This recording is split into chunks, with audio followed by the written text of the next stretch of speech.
ਵਾਹਿਗੁਰੂ ਜੀ ਕਾ ਖਾਲਸਾ, ਵਾਹਿਗੁਰੂ ਜੀ ਕੀ ਫਤਿਹ। ਵਾਹਿਗੁਰੂ ਜੀ ਕੀ ਫਤਿਹ। ਸਾਡੇ ਪ੍ਰੋਗਰਾਮ ਦਾ ਨਾਮ ਹੈ ਜੀ ਟਿਪਸ ਫॉर ਗੁੱਡ ਲਾਈਫ। ਮੇਰਾ ਨਾਮ doctor Kirpal Singh. Thanks to Voice of Mantra TV and Meghraj Singh for this chance for us to discuss a program about Hola Mahalla.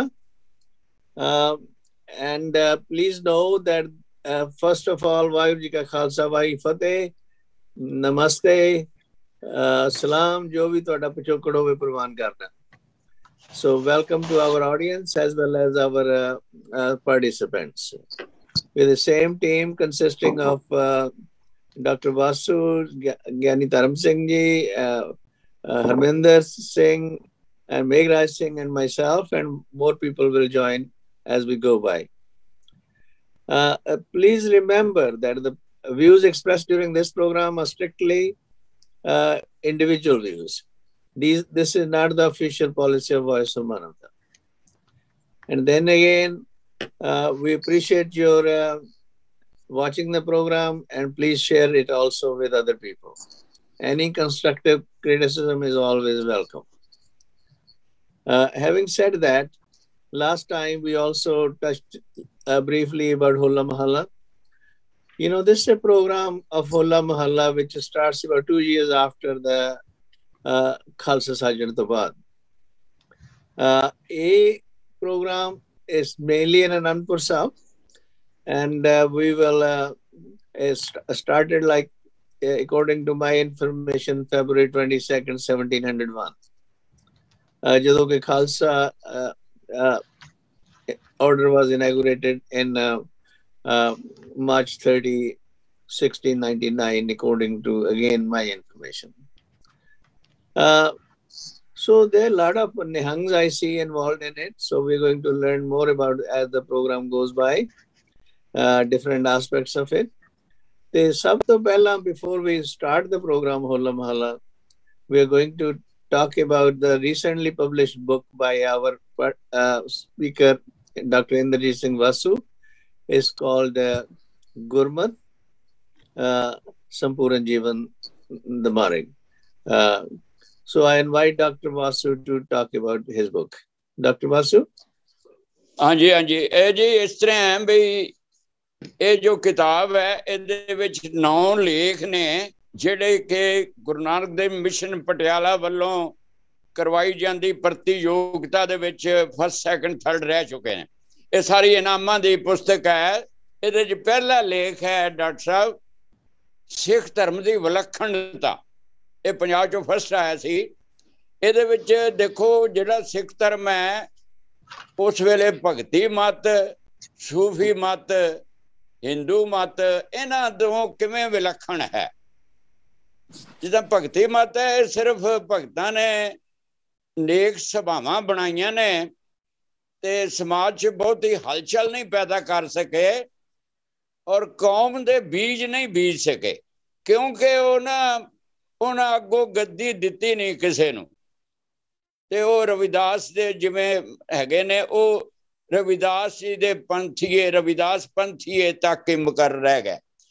ਇਸ ਤਰ੍ਹਾਂ ਜਿਹੜਾ ਸੂਫੀ ਮਤ ਸੀਗਾ, ਸੂਫੀ ਮਤ ਕਿਉਂਕਿ ਮੁਗਲਾਂ ਦਾ ਰਾਜ ਸੀ, ਉਹ ਵੀ ਮੁਸਲਮਾਨ ਸਨ ਤੇ ਉਹ ਸਿਰਫ ਸਾਇਲੈਂਟ ਪ੍ਰੋਟੈਸਟ ਤੱਕ ਰਹਿ ਗਏ। ਮੂਕ ਰੋਸ ਅਸੀਂ ਉਹਨਾਂ ਨੂੰ ਕਹਿ ਸਕਦੇ ਹਾਂ। ਉਹਨਾਂ ਨੇ ਬਾਕੀ ਸਾਰਾ ਸਿੱਖ ਧਰਮ ਦੇ ਨਾਲ ਗੱਲਾਂ ਰਲਦੀਆਂ ਨੇ, ਮਨੁੱਖੀ ਪਿਆਰ ਹੈ, ਮਨੁੱਖੀ ਸਮਾਨਤਾ ਹੈ, ਪਰ ਉਹ ਮੁਗਲਾਂ ਦਾ ਸ਼ਕਤੀਸ਼ਾਲੀ ਵਿਰੋਧ ਨਹੀਂ ਕਰ ਸਕੇ। ਇਸ ਤਰ੍ਹਾਂ ਹਿੰਦੂ ਮਤ ਜਿਹੜਾ ਉਹ 33 ਕਰੋੜ ਦੇਵੀ ਦੇਵਤਿਆਂ ਤੇ ਜਾਂ ਬ੍ਰਾਹਮਣ ਦੀ ਸ੍ਰੇਸ਼ਟਤਾ ਦੀ ਆਜ਼ਾਦ ਪ੍ਰਣਾਲੀ ਤੱਕ ਰਿਹਾ। ਸਿੱਖ ਮਤ ਜਿਹੜਾ ਵਿਲੱਖਣ ਹੈ ਕਿਉਂਕਿ ਵੱਖਰੀ ਨੁਹਾਰ ਇਹਦੀ ਪੈਦਾ ਹੋ ਗਈ, ਇਹ ਮਿਲਾਇਆ ਨਹੀਂ ਜਾ ਸਕਿਆ। ਬਾਕੀ ਭਗਤੀ ਮਤ, ਜੈਨ ਮਤ ਉਹ ਮਿਲ ਗਏ ਨੇ ਹਿੰਦੂ ਧਰਮ ਦੇ ਵਿਸ਼ਾਲ ਸਾਗਰ ਵਿੱਚ, ਪਰ ਇਹ ਵੱਖਰੀ ਨੁਹਾਰ ਕਰਕੇ ਤੇ ਇਹ ਜਿਹੜਾ ਸਿੱਖ ਧਰਮ ਹੈ ਇਹ ਆਧੁਨਿਕ ਧਰਮ ਹੈ। ਜਿਵੇਂ ਕਿ ਗ੍ਰਸਥ ਮਾਰਗ, ਮੈਂ ਬਹੁਤੀ ਵਿਜ਼ਾਤ ਨਹੀਂ ਕਰਾਂਗਾ ਕਿਉਂਕਿ ਸਾਰੀ ਕਿਤਾਬ ਤੇ ਮਾੜਾ ਮੋਟਾ ਜ਼ਿਕਰ ਕਰਨਾ ਹੈ। ਆਧੁਨਿਕ ਸਰੂਪ ਹੈ ਸਿੱਖ ਧਰਮ ਦਾ ਕਿਉਂਕਿ ਗ੍ਰਸਥ ਮਾਰਗ ਤੇ ਜ਼ੋਰ ਹੈ, ਪਰਿਵਾਰਕ ਰਿਸ਼ਤਿਆਂ ਦੇ ਪ੍ਰਤੀ ਜ਼ੋਰ ਹੈ, ਜਿਹੜਾ ਸੰਸਾਰਿਕ ਸੇਵਾ ਦਾ ਮਾਰਗ ਹੈ और आधुनिक मार्ग है औरत का सत्कार किया गया, नीवियां नूं उच्चा चकिया गया, हक हलाल की कमाई ते जोर दिता गया है, भ्रिष्टाचार ते नफरत की गई है और बाबर की साम्राजी रुचि का विरोध किया गया है, पठान हाकमां दे जबर का विरोध है, इस करके विलखण है। इस तरह दूसरा कांड है गुरु ग्रंथ साहब जी का बहुपक्षी अध्ययन। ਇਹਦੇ ਵਿੱਚ ਮੇਨ ਗੱਲ ਜਿਹੜੀ ਹੈ गुरु ग्रंथ साहब इतिहास का सोमा है। गुरु बाणी जिहड़ी है वो इतिहासक शख्सियतां घटदी है ते शख्सियतां अगों इतिहास बनादियां ने और समानता सुतंत्रता ते न्याय की गल की गई है। सारे धर्म प्रफुल्लित होण, बहुत धर्मी समाज होवे ते अजकल दीयां समस्यावां दा हल पेश किया गया गुरु ग्रंथ साहब विच सरबत दे भले द्वारा, मनुखता की आज़ादी द्वारा ते दर्दमंद दिल वाले इंसान पैदा होने चाहिए ने, एक फिक्का ना गलाए वाले। और गुरु ग्रंथ साहब समाजक अपवित्रता ते विरोधी करदा है, समाजक पवित्रता लियाउंदा है ते कर्म कांडां दी निखेधी करदा है। वड्डी गल की है कि शब्द गुरु का जिहड़ा सिद्धांत है वो पेश किया गया। इस तरह तीसरा कांड है गुरबाणी ते वर्तमान समस्यावां वातावरण के प्रसंग विच। देखो जे जीवन अपवित्र है ते वातावरण अपवित्र है। जीवन अपवित्र किवें हुंदा है? नीवें आपे नाल, पंज विकारां नाल। जीवन अपवित्र हुंदा है पदार्थक दृष्टि नाल, भ्रिष्टाचार नाल, हफड़ा दफड़ी नाल। एक जीवन अपवित्र हुंदा है दूजे देशां दे पदार्थक साधनां ते कब्जा करन नाल ते संसार जंगी मैदान बन जांदा है ते सोहणियां सोहणियां वादियां बंबां दी भेट हो जांदियां ने ते जिहड़े प्रमुख तत्त ने हवा पानी धरती ये गंधले हो जांदे। ते हुण गुरबाणी की करदी है? ये जीवन नूं पवित्र करदी है। किदां?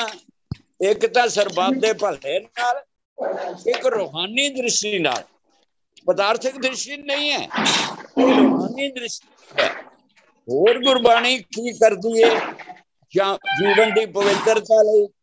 एक तां हलेमी राज ते बेगमपुरा ते सच्ची सुची रहनी दे नाल ते संत हेत प्रभ तरपण धारे दे नाल। जे जीवन पवित्र हो जाता है प्रदूषण हट जाता है, वातावरण दी अपवित्रता भी खत्म हो जाती है। इस तरह तीसरा कांड है आप जी दी सेवा दे विच जिहड़ा पेश होया इस किताब दे राही, वो है संपूर्ण जीवन दा मार्ग। गुरमत जिहड़ी है संपूर्ण जीवन नूं सामने लियाउंदी है।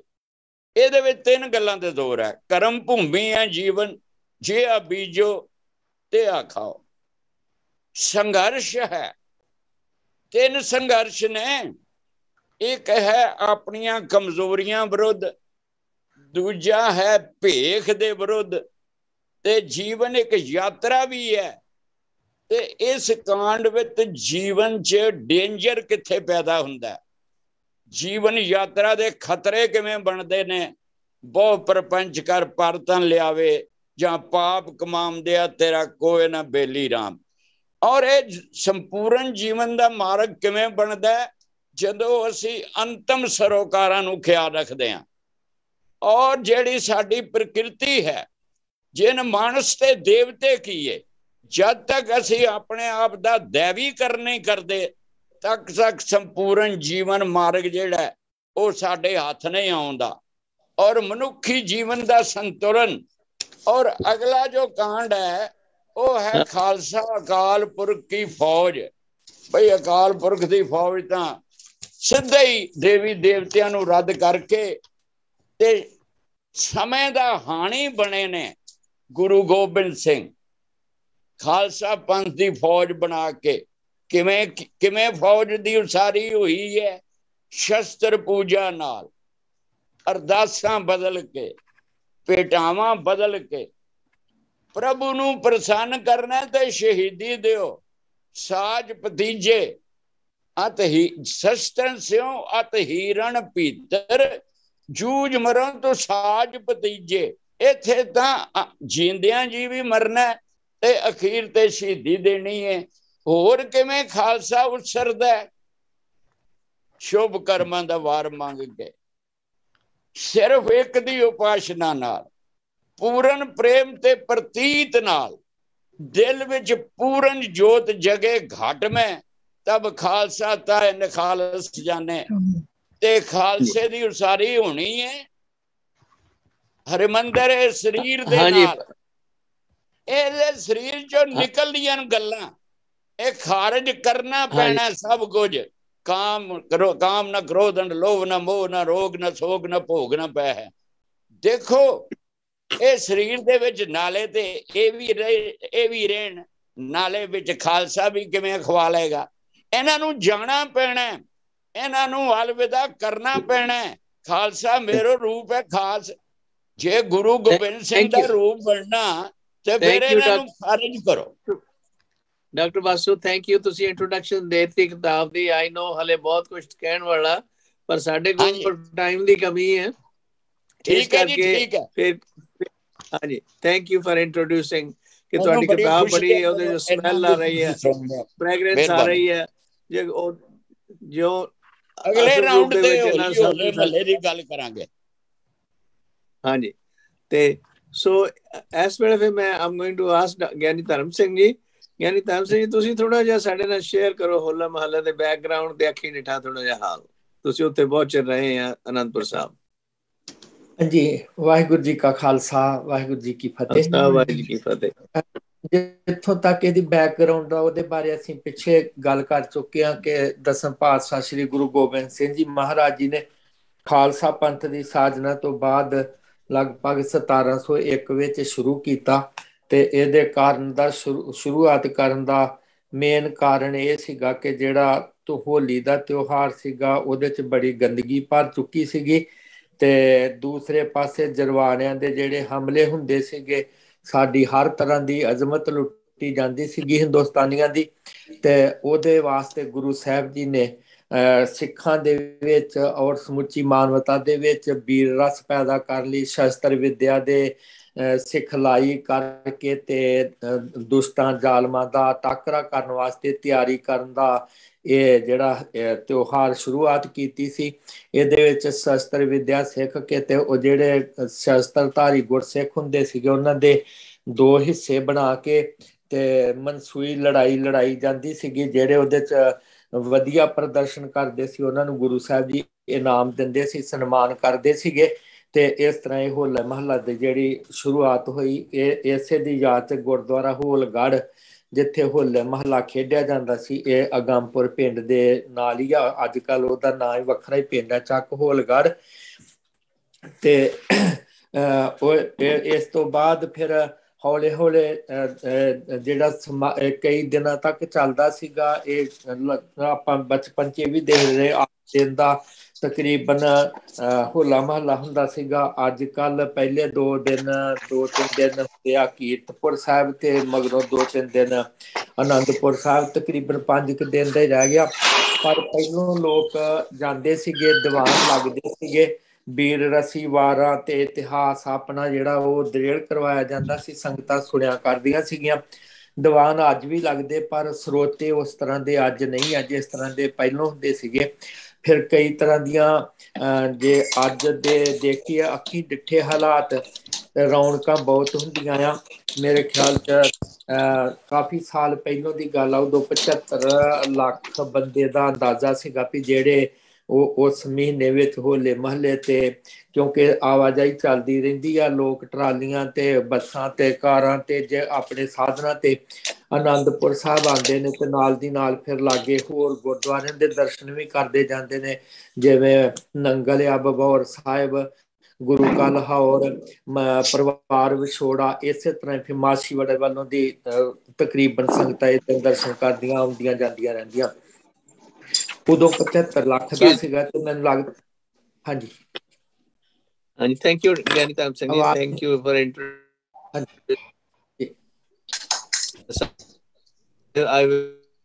ਤੁਸੀਂ ਆਪਣੇ ਸ਼ੇਅਰ ਕਰੋ ਹੋਲਾ ਮਹੱਲਾ ਬਾਬਤ ਹਰਮਿੰਦਰ।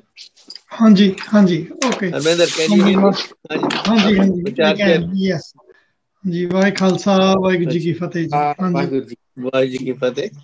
ਜਿਸ ਤਰ੍ਹਾਂ ਭਾਈ ਸਾਹਿਬ ਨੇ ਦੱਸਿਆ, ਭਾਈ ਧਰਮ ਸਿੰਘ ਹੁਣਾਂ ਨੇ ਵੀ ਹੋਲਾ ਮਹੱਲੇ ਦੀ ਬੈਕਗ੍ਰਾਉਂਡ ਦੇ ਬਾਰੇ ਵੀ, ਕਿਸ ਤਰ੍ਹਾਂ ਹੋਲੀ ਸੀ ਸਮੇਂ ਦੇ ਹਾਲਾਤਾਂ ਮੁਤਾਬਕ ਉਹਦੇ ਵਿੱਚ ਕਿਵੇਂ ਬੁਜ਼ਦਲੀ ਆਈ, ਕਾਇਰਤਾ ਆਈ, ਉਹ ਮਲੀਨਨੈਸ ਆ ਗਈ ਉਹਦੇ ਚ, ਅਪਵਿੱਤਰ ਬਣ ਗਿਆ ਤਿਉਹਾਰ, ਲੋਕੀ ਜੂਆ ਖੇਲਣ ਲੱਗੇ। ਲੇਕਿਨ ਗੁਰੂ ਗੋਬਿੰਦ ਸਿੰਘ ਜੀ ਮਹਾਰਾਜ ਦਾ ਹੋਲੀ ਦੀ ਜਗ੍ਹਾ ਤੇ ਹੋਲਾ ਮਹੱਲਾ ਕਰਨਾ, I think it has a totally different intent, ਕਿਉਂਕਿ ਉਹ ਸਮੇਂ ਦੇ ਹਾਲਾਤਾਂ ਦੇ ਮੁਤਾਬਕ ਜਿਹੜੀ ਕਮਿਊਨਿਟੀ ਦੇ ਵਿੱਚ ਉਹਨਾਂ ਨੇ ਵੀਰ ਰਸ ਦੀ ਭਾਵਨਾ ਭਰਨੀ ਸੀ, ਚਾਹੇ ਉਹ ਵਾਰਾਂ ਗਾ ਕੇ ਕੀ, ਚਾਹੇ ਉਹ ਸ਼ਸਤਰ ਵਿਦਿਆ ਦੇ ਦੁਆਰਾ। ਸ਼ਸਤਰ ਵਿਦਿਆ ਜ਼ਰੂਰੀ ਨਹੀਂ ਇਕੱਲਾ ਕਿਰਪਾਨ ਦੇ ਨਾਲ, ਹਥਿਆਰਾਂ ਨਾਲ ਹੀ, ਹੋਰ ਵੀ ਬੇਸਿਕ ਟੂਲਸ ਜਿਹੜੀਆਂ ਆਪਾਂ ਡਾਂਗਾਂ ਨੇ, ਸੋਟੀਆਂ ਨੇ, ਜਿਵੇਂ ਗੱਤਕਾ ਵਗੈਰਾ ਖਿਲਾਇਆ ਜਾਂਦਾ ਹੈ ਜੀ, ਘੋੜਸਵਾਰੀ ਸਿਖਾਈ ਜਾਂਦੀ ਹੈ, ਤੇ ਨਾਲ ਕਿਰਪਾਨ, ਨੇਜ਼ਾ, ਵਰਸ਼ੀ। ਉਹਦੇ ਇੱਕ ਪਾਸੇ ਸਿੱਖਾਂ ਦੇ ਵਿੱਚ ਵੀਰ ਰਸ ਦੀ ਭਾਵਨਾ ਤੈਅ ਕਰਨੀ, ਦੂਜੇ ਪਾਸੇ ਮੌਕ ਬੈਟਲਸ ਕ੍ਰੀਏਟ ਕਰਨੀਆਂ। ਉਹਨਾਂ ਦੇ ਗੁਰੂ ਅੰਗਦ ਦੇਵ ਜੀ ਮਹਾਰਾਜ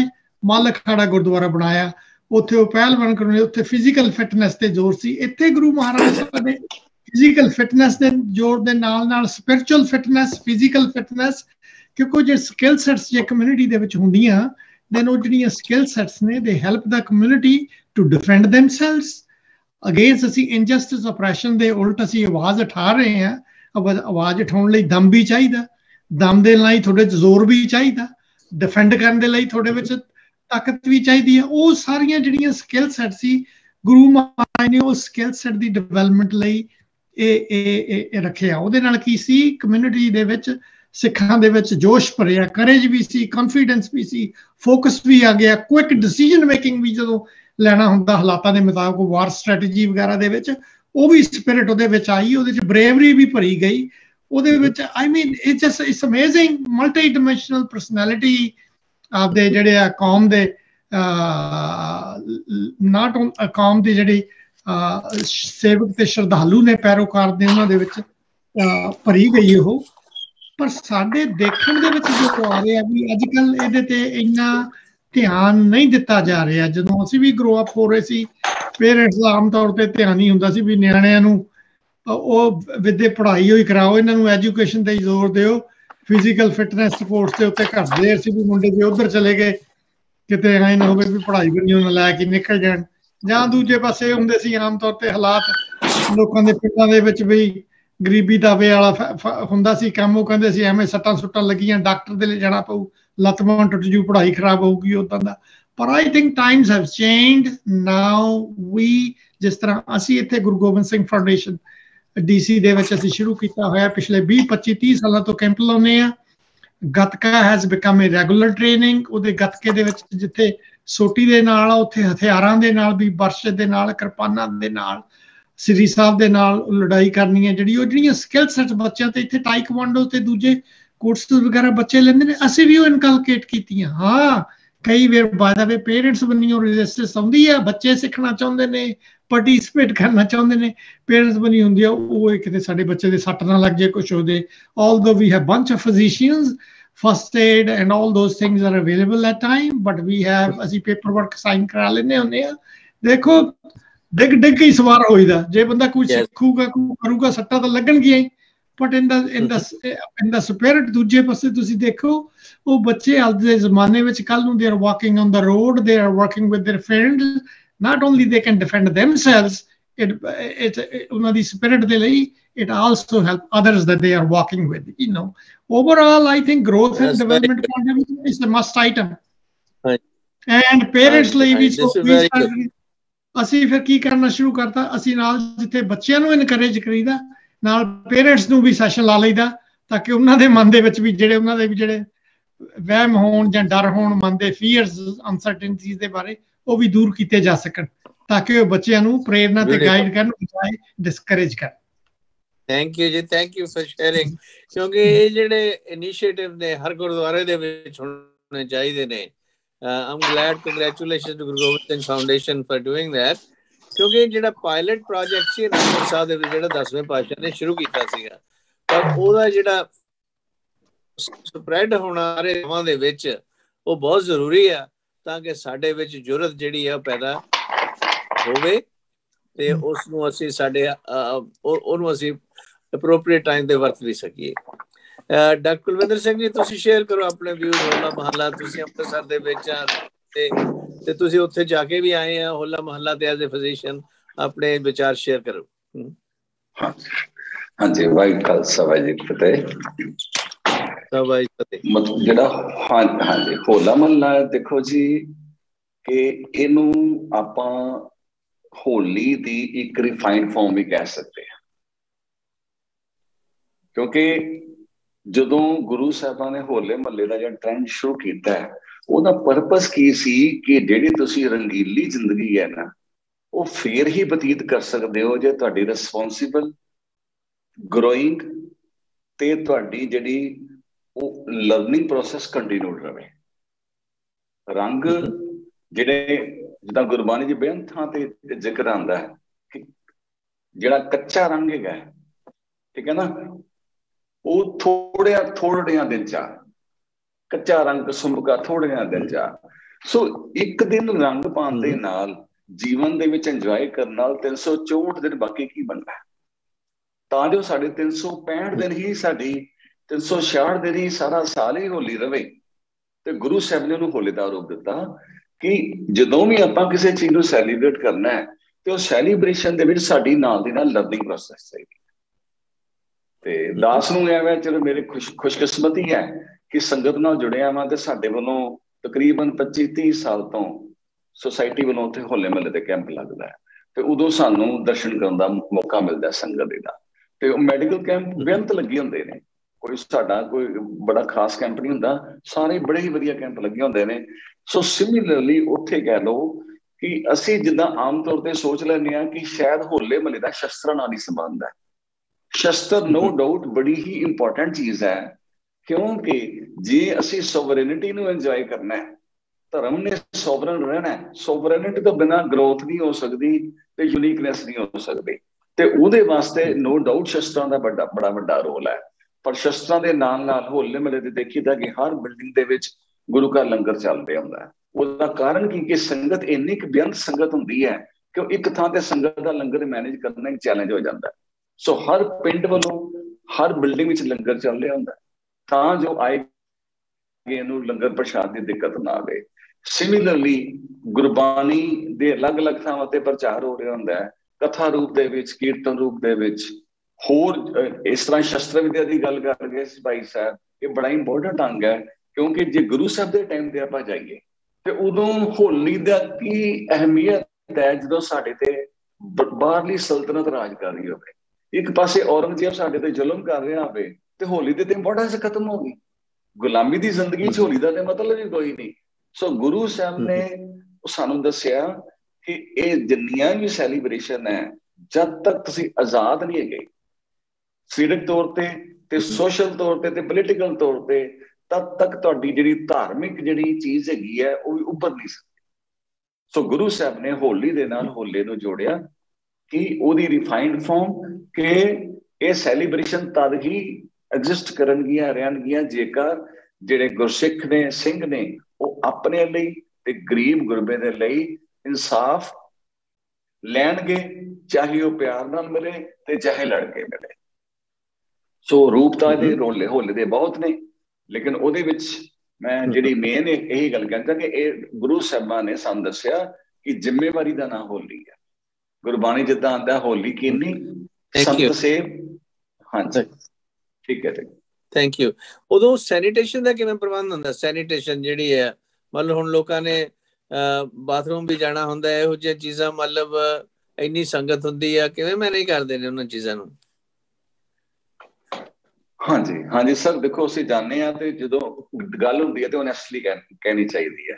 ਉਹਦੇ ਵਿੱਚ ਇਹ ਨਹੀਂ ਕਿ ਉੱਚ ਸੰਗਤ ਦੀ ਹੱਦ ਤੱਕ ਹੁੰਦੀ ਹੈ, ਬੇਸ਼ੱਕ ਜਿੰਨਾ ਮਰਜ਼ੀ ਪ੍ਰਬੰਧ ਹੁੰਦਾ ਹੈ। ਹਰ ਲੰਗਰ ਦੇ ਵਿੱਚ ਉਹਨਾਂ ਨੇ ਪ੍ਰਬੰਧ ਕੀਤਾ ਹੁੰਦਾ ਹੈ ਇਸ ਚੀਜ਼ ਦਾ ਕਿ ਬੰਦੇ ਦੀ ਟਾਇਲਟ ਦੀ ਫੈਸਿਲਿਟੀ ਬਾਕੀ ਹੋ। Even then sorry to say ਕਿ ਜਿੱਥੇ ਸਾਡਾ ਕੈਂਪ, ਸਾਡਾ ਜਿਹੜਾ ਮੈਡੀਕਲ ਕੈਂਪ ਹੁੰਦਾ ਹੈ, ਜਿੱਥੇ ਗੁਰਦੁਆਰਾ ਸਾਹਿਬ, ਜਿੱਥੇ ਆਪਣਾ ਗੁਰੂ ਸਾਹਿਬ ਨੇ ਬੌਲੀ ਸਾਹਿਬ ਬਣਾਈ ਹੈ ਨਾ, ਬੌਲੀ ਸਾਹਿਬ ਦੀਆਂ ਪੌੜੀਆਂ ਚੜ੍ਹਦੇ ਲੈਫਟ ਸਾਈਡ ਤੇ ਸਾਡਾ ਕੈਂਪ ਹੁੰਦਾ ਹੈ। ਤੇ ਮੈਂ ਕਈ ਵਾਰੀ ਬੜਾ ਪਰੇਸ਼ਾਨ ਹੁੰਦਾ ਸਾਂ ਦੇਖ ਕੇ, ਹੁਣ ਵੀ ਹੁੰਦੀ, ਹੁਣ ਪ੍ਰੋਬਲਮ ਘਟ ਗਈ ਅੱਜ ਤੋਂ 5-10 ਸਾਲ ਪਹਿਲਾਂ, ਕਿ ਉੱਥੇ 35 40 ਬੰਦੇ ਕਿਊ 'ਚ ਬੈਠੇ ਨੇ, ਦੇ ਆਰ ਵੇਟਿੰਗ ਕਿ ਉਹ ਟਾਇਲਟ ਫੈਸਿਲਿਟੀ ਨੂੰ ਵੇਟ ਕਰਨ। ਤੇ ਮੈਂ ਸੋਚਦਾ ਸਾਂ ਕਿ ਕਿੰਨੀ ਮੁਸ਼ਕਿਲ ਹੈ ਕਿ ਇਹ ਬੰਦਾ ਇੰਨਾ ਚਿਰ ਕਿਸ ਤਰ੍ਹਾਂ ਵੇਟ ਕਰੇਗਾ, ਕਿਤੇ ਉਹਦਾ ਟਾਈਮ ਖਰਾਬ ਹੋ ਰਿਹਾ ਹੈ। ਟਾਈਮ ਦੇ ਨਾਲ ਨਾਲ ਇਟਸ ਇਜ਼ ਵੈਰੀ ਡਿਫਿਕਲਟ ਕਿ ਤੁਸੀਂ ਨੇਚਰ ਦੀ ਗੱਲ ਨੂੰ ਇੰਨਾ ਚਿਰ ਰੋਕ ਸਕੋ। ਤੇ ਸੋ ਜਦੋਂ ਸੰਗਤ ਜ਼ਿਆਦਾ ਹੁੰਦੀ ਹੈ ਤੇ ਪ੍ਰਬੰਧ ਦੀਆਂ ਕੁਝ ਕਮੀਆਂ ਜ਼ਰੂਰ ਰਹਿ ਜਾਂਦੀਆਂ। ਹਾਂਜੀ ਸਰ। ਕਿਉਂਕਿ ਸਾਡੇ ਜਿਹੜੇ ਨੇ public health point of view ਤੋਂ ਇਹ ਚੀਜ਼ਾਂ ਮੈਨੇਜ ਕਰਨੀਆਂ ਜਿਹੜੀਆਂ ਬਹੁਤ ਜ਼ਰੂਰੀ ਨੇ, ਨਹੀਂ ਤਾਂ ਬਿਮਾਰੀਆਂ ਟਾਈਫਾਇਡ ਤੇ ਹੋਰ ਇਹੋ ਜਿਹੜੀਆਂ ਬਿਮਾਰੀਆਂ ਨੇ, ਉਹਨਾਂ ਕੋਲਰਾ, ਇਹ ਸਾਰਾ ਕੁਛ ਦਾ ਬੜਾ ਭਾਰੀ ਖਤਰਾ ਹੁੰਦਾ ਹੈ ਜੀ। ਹਾਂਜੀ ਹਾਂਜੀ। Thank you for sharing some part of it. I'm glad that we have Padia Sahab bhi ne, and we have Dr. Mehrbaan Singh bhi hege ne, join kar liya unna ne. We are do bande hor si aaye hoye, wo chale gaye ne, chalo koi gal nahi। zara dasso Dr. Indrajit Singh ਇਹਦੇ ਵਿੱਚ ਕਿ ਭਈ ਇਹ ਨਿਹੰਗਾਂ ਦਾ role ਕਿਵੇਂ ਆ? How Nihang are important ਹੋਲੇ ਮਹੱਲੇ ਵਿੱਚ? ਹਾਂਜੀ, ਅਨਮਿਊਟ ਕਰੋ ਆਪਣੇ ਆਪ ਨੂੰ, ਅਨਮਿਊਟ ਕਰੋ ਡਾਕਟਰ ਬਾਸੂ, ਅਨਮਿਊਟ ਕਰੋ ਆਪਣੇ ਆਪ ਨੂੰ, ਅਨਮਿਊਟ ਕਰੋ। ਹਾਂ ਹੁਣ ਕਰੋ। ਹਾਂਜੀ, ਨਿਹੰਗ ਇਸ ਤਰ੍ਹਾਂ ਮੈਂ ਨਾ ਕਿਵੇਂ ਜੁੜੇ ਹੋਏ ਨੇ? ਹਾਂਜੀ, ਹੋਲੇ ਮਹੱਲੇ ਸੰਬੰਧੀ ਜੇ ਕਹੋ ਤਾਂ 2 ਬੰਦ ਪੇਸ਼ ਕਰਦੇ ਆ, ਉਹਦੇ ਵਿੱਚ ਸਾਰਾ ਕੁਝ ਆ ਜਾਂਦਾ ਹੈ। ਕਵਿਤਾ ਦੇ 2 ਬੰਦ। ਹਾਂਜੀ, ਇਜਾਜ਼ਤ ਹੈ ਜੀ? ਹਾਂਜੀ ਹਾਂਜੀ ਕਰੋ ਜੀ। 10 ਗੁਰੂਆਂ ਨੇ 10 ਰੰਗ ਭਰੇ ਨੇ ਹੋਲੇ ਮਹੱਲੇ ਦੇ। ਇੱਕ ਰੰਗ ਹੈ ਨਾਨਕ ਪਾਤਸ਼ਾਹ ਦਾ ਪੱਤ ਨਾਲ ਜੀਣਾ, ਜਿਹਦੀ ਸਿੱਖਿਆ ਸੀ। ਦੂਜਾ ਰੰਗ ਹੈ ਗੁਰੂ ਦੀ ਆਸ਼ਕੀ ਦਾ, ਦੂਜੇ ਗੁਰਾਂ ਨੇ ਭੇਦ ਲਖਿਆ ਸੀ। ਤੀਜਾ ਰੰਗ ਅਨੋਖੀ ਚਾਲ ਵਾਲਾ, ਰਾਹ ਖੰਨਿਓ ਤਿਖੜਾ ਦੱਸਿਆ ਸੀ। ਚੌਥਾ ਰੰਗ ਹੈ ਰੱਬੀ ਏਕਤਾ ਦਾ, ਧੜੇ ਬੰਦੀਆਂ ਤੇ ਤੀਰ ਕੱਸਿਆ ਸੀ। ਪੰਜਵਾਂ ਰੰਗ ਕੁਰਬਾਨੀ ਦਾ ਗੁਰਾਂ ਭਰਿਆ, ਤੇ ਤੱਤੀ ਤਵੀ ਤੇ ਬੈਠ ਕੇ ਹੱਸਿਆ ਸੀ। ਤੇ ਮੀਰੀ ਪੀਰੀ ਦੇ ਰੰਗ ਬਖੇਰ ਦਿੱਤੇ, ਛਾਈ ਕੂੜ ਦੀ ਡੂੰਗੀ ਮਸਿਆ ਸੀ। ਤੇ 7ਵੇਂ ਗੁਰੂ ਨੇ ਸੰਜਮ ਦਾ ਰੰਗ ਦਿੱਤਾ, ਫੌਜਾਂ ਰੱਖ ਸ਼ਿਕੰਜਾ ਕੱਸਿਆ ਸੀ। ਤੇ 8ਵੇਂ ਗੁਰੂ ਨੇ ਰੰਗ ਵਿਵੇਕ ਦਿੱਤਾ, ਤੇ ਗੁਰੂ ਡੰਮ ਦੀ ਵੱਡੀ ਸਮੱਸਿਆ ਸੀ। ਤੇ ਰੰਗ ਹੋਲੇ ਦਾ ਆਤਮ ਤਿਆਗ ਵਾਲਾ, 9ਵੇਂ ਗੁਰੂ ਦਾ ਚੰਗਾ ਭਖਿਆ ਸੀ। ਤੇ 10ਵੇਂ ਗੁਰੂ ਨੇ ਸਰਬੰਸ ਦਾਨ ਦੇ ਕੇ ਚੜ੍ਹਦੀ ਕਲਾ ਦਾ ਰੰਗ ਉਭਾਰ ਦਿੱਤਾ। ਤੇ ਅਕਾਲ ਪੁਰਖ ਦੀ ਫੌਜ ਨੇ ਖੂਨ ਦੇ ਕੇ ਰੰਗ ਹੋਲੇ ਮਹੱਲੇ ਦਾ ਚਾੜ ਦਿੱਤਾ। ਇੱਕ ਪਹਿਰਾ ਹੋ ਰਿਹਾ ਜੀ, ਇੱਕ ਪਹਿਰਾ ਕਿ ਵੱਡਾ ਇਕੱਠ ਕਰ ਆਨੰਦਪੁਰ ਸ਼ਹਿਰ ਅੰਦਰ, ਸਿੱਖੀ ਸ਼ਾਨ ਹੈ ਖੂਬ ਪ੍ਰਗਟਾਈ ਜਾਂਦੀ। ਹੋਲੇ ਮਹੱਲੇ ਤੇ ਫੌਜਾਂ ਚੜ੍ਹਦੀਆਂ ਨੇ, ਹਲ ਚੱਲ ਹੈ ਖੂਬ ਮਚਾਈ ਜਾਂਦੀ। ਤੇ ਹਰਕਤ ਵਿੱਚੋਂ ਹੀ ਬਰਕਤ ਨਿਕਲਦੀ ਹੈ। ਜੀਵਨ ਕਲਾ ਹੈ ਜਗ ਵਿਖਾਈ ਜਾਂਦੀ। ਤੇ ਇੱਕ ਖਾਸ ਸ਼ੇਰ ਹੈ ਕਿ ਹੱਸਦੇ ਖੇਡਦੇ ਸਿੱਖ ਨੇ ਮੁਕਤ ਹੁੰਦੇ, ਸਿੱਖੀ ਖੇਡਾਂ ਦੇ ਵਿੱਚ ਸਮਝਾਈ ਜਾਂਦੀ। ਵਾਹ ਵਾਹ ਵਾਹ, ਖੇਡਾਂ ਦੇ ਵਿੱਚ ਸਮਝਾਈ ਜਾਂਦੀ। ਤੇ ਨਿਹੰਗ ਸਿੰਘ ਕੀ ਕਰਦੇ ਨੇ ਕਿ ਨੁੱਕੀ ਨੇਜ਼ੇ ਦੀ ਲੋਹੇ ਫੁਲਾਦ ਉੱਤੇ ਤਸਵੀਰ ਫੁੱਲ ਦੀ ਜਾਂ ਬਣਾਈ ਜਾਂਦੀ। ਤੇ ਗੂੰਜ ਦੀ ਅਰਸ਼ ਜਕਾਰਿਆਂ ਦੀ ਚੋਟ ਰਣਜੀਤ ਨਗਾਰੇ ਤੇ ਲਗਾਈ ਜਾਂਦੀ। ਤੇ ਚਿੜੀਆਂ ਤੋਂ ਬਾਅਦ ਤੜਾਉਣ ਵਾਲਾ ਜਿਹੜੇ ਜੁਰਤ ਦਾ ਰੰਗ ਵਿਖਾਇਆ ਜਾਂਦਾ।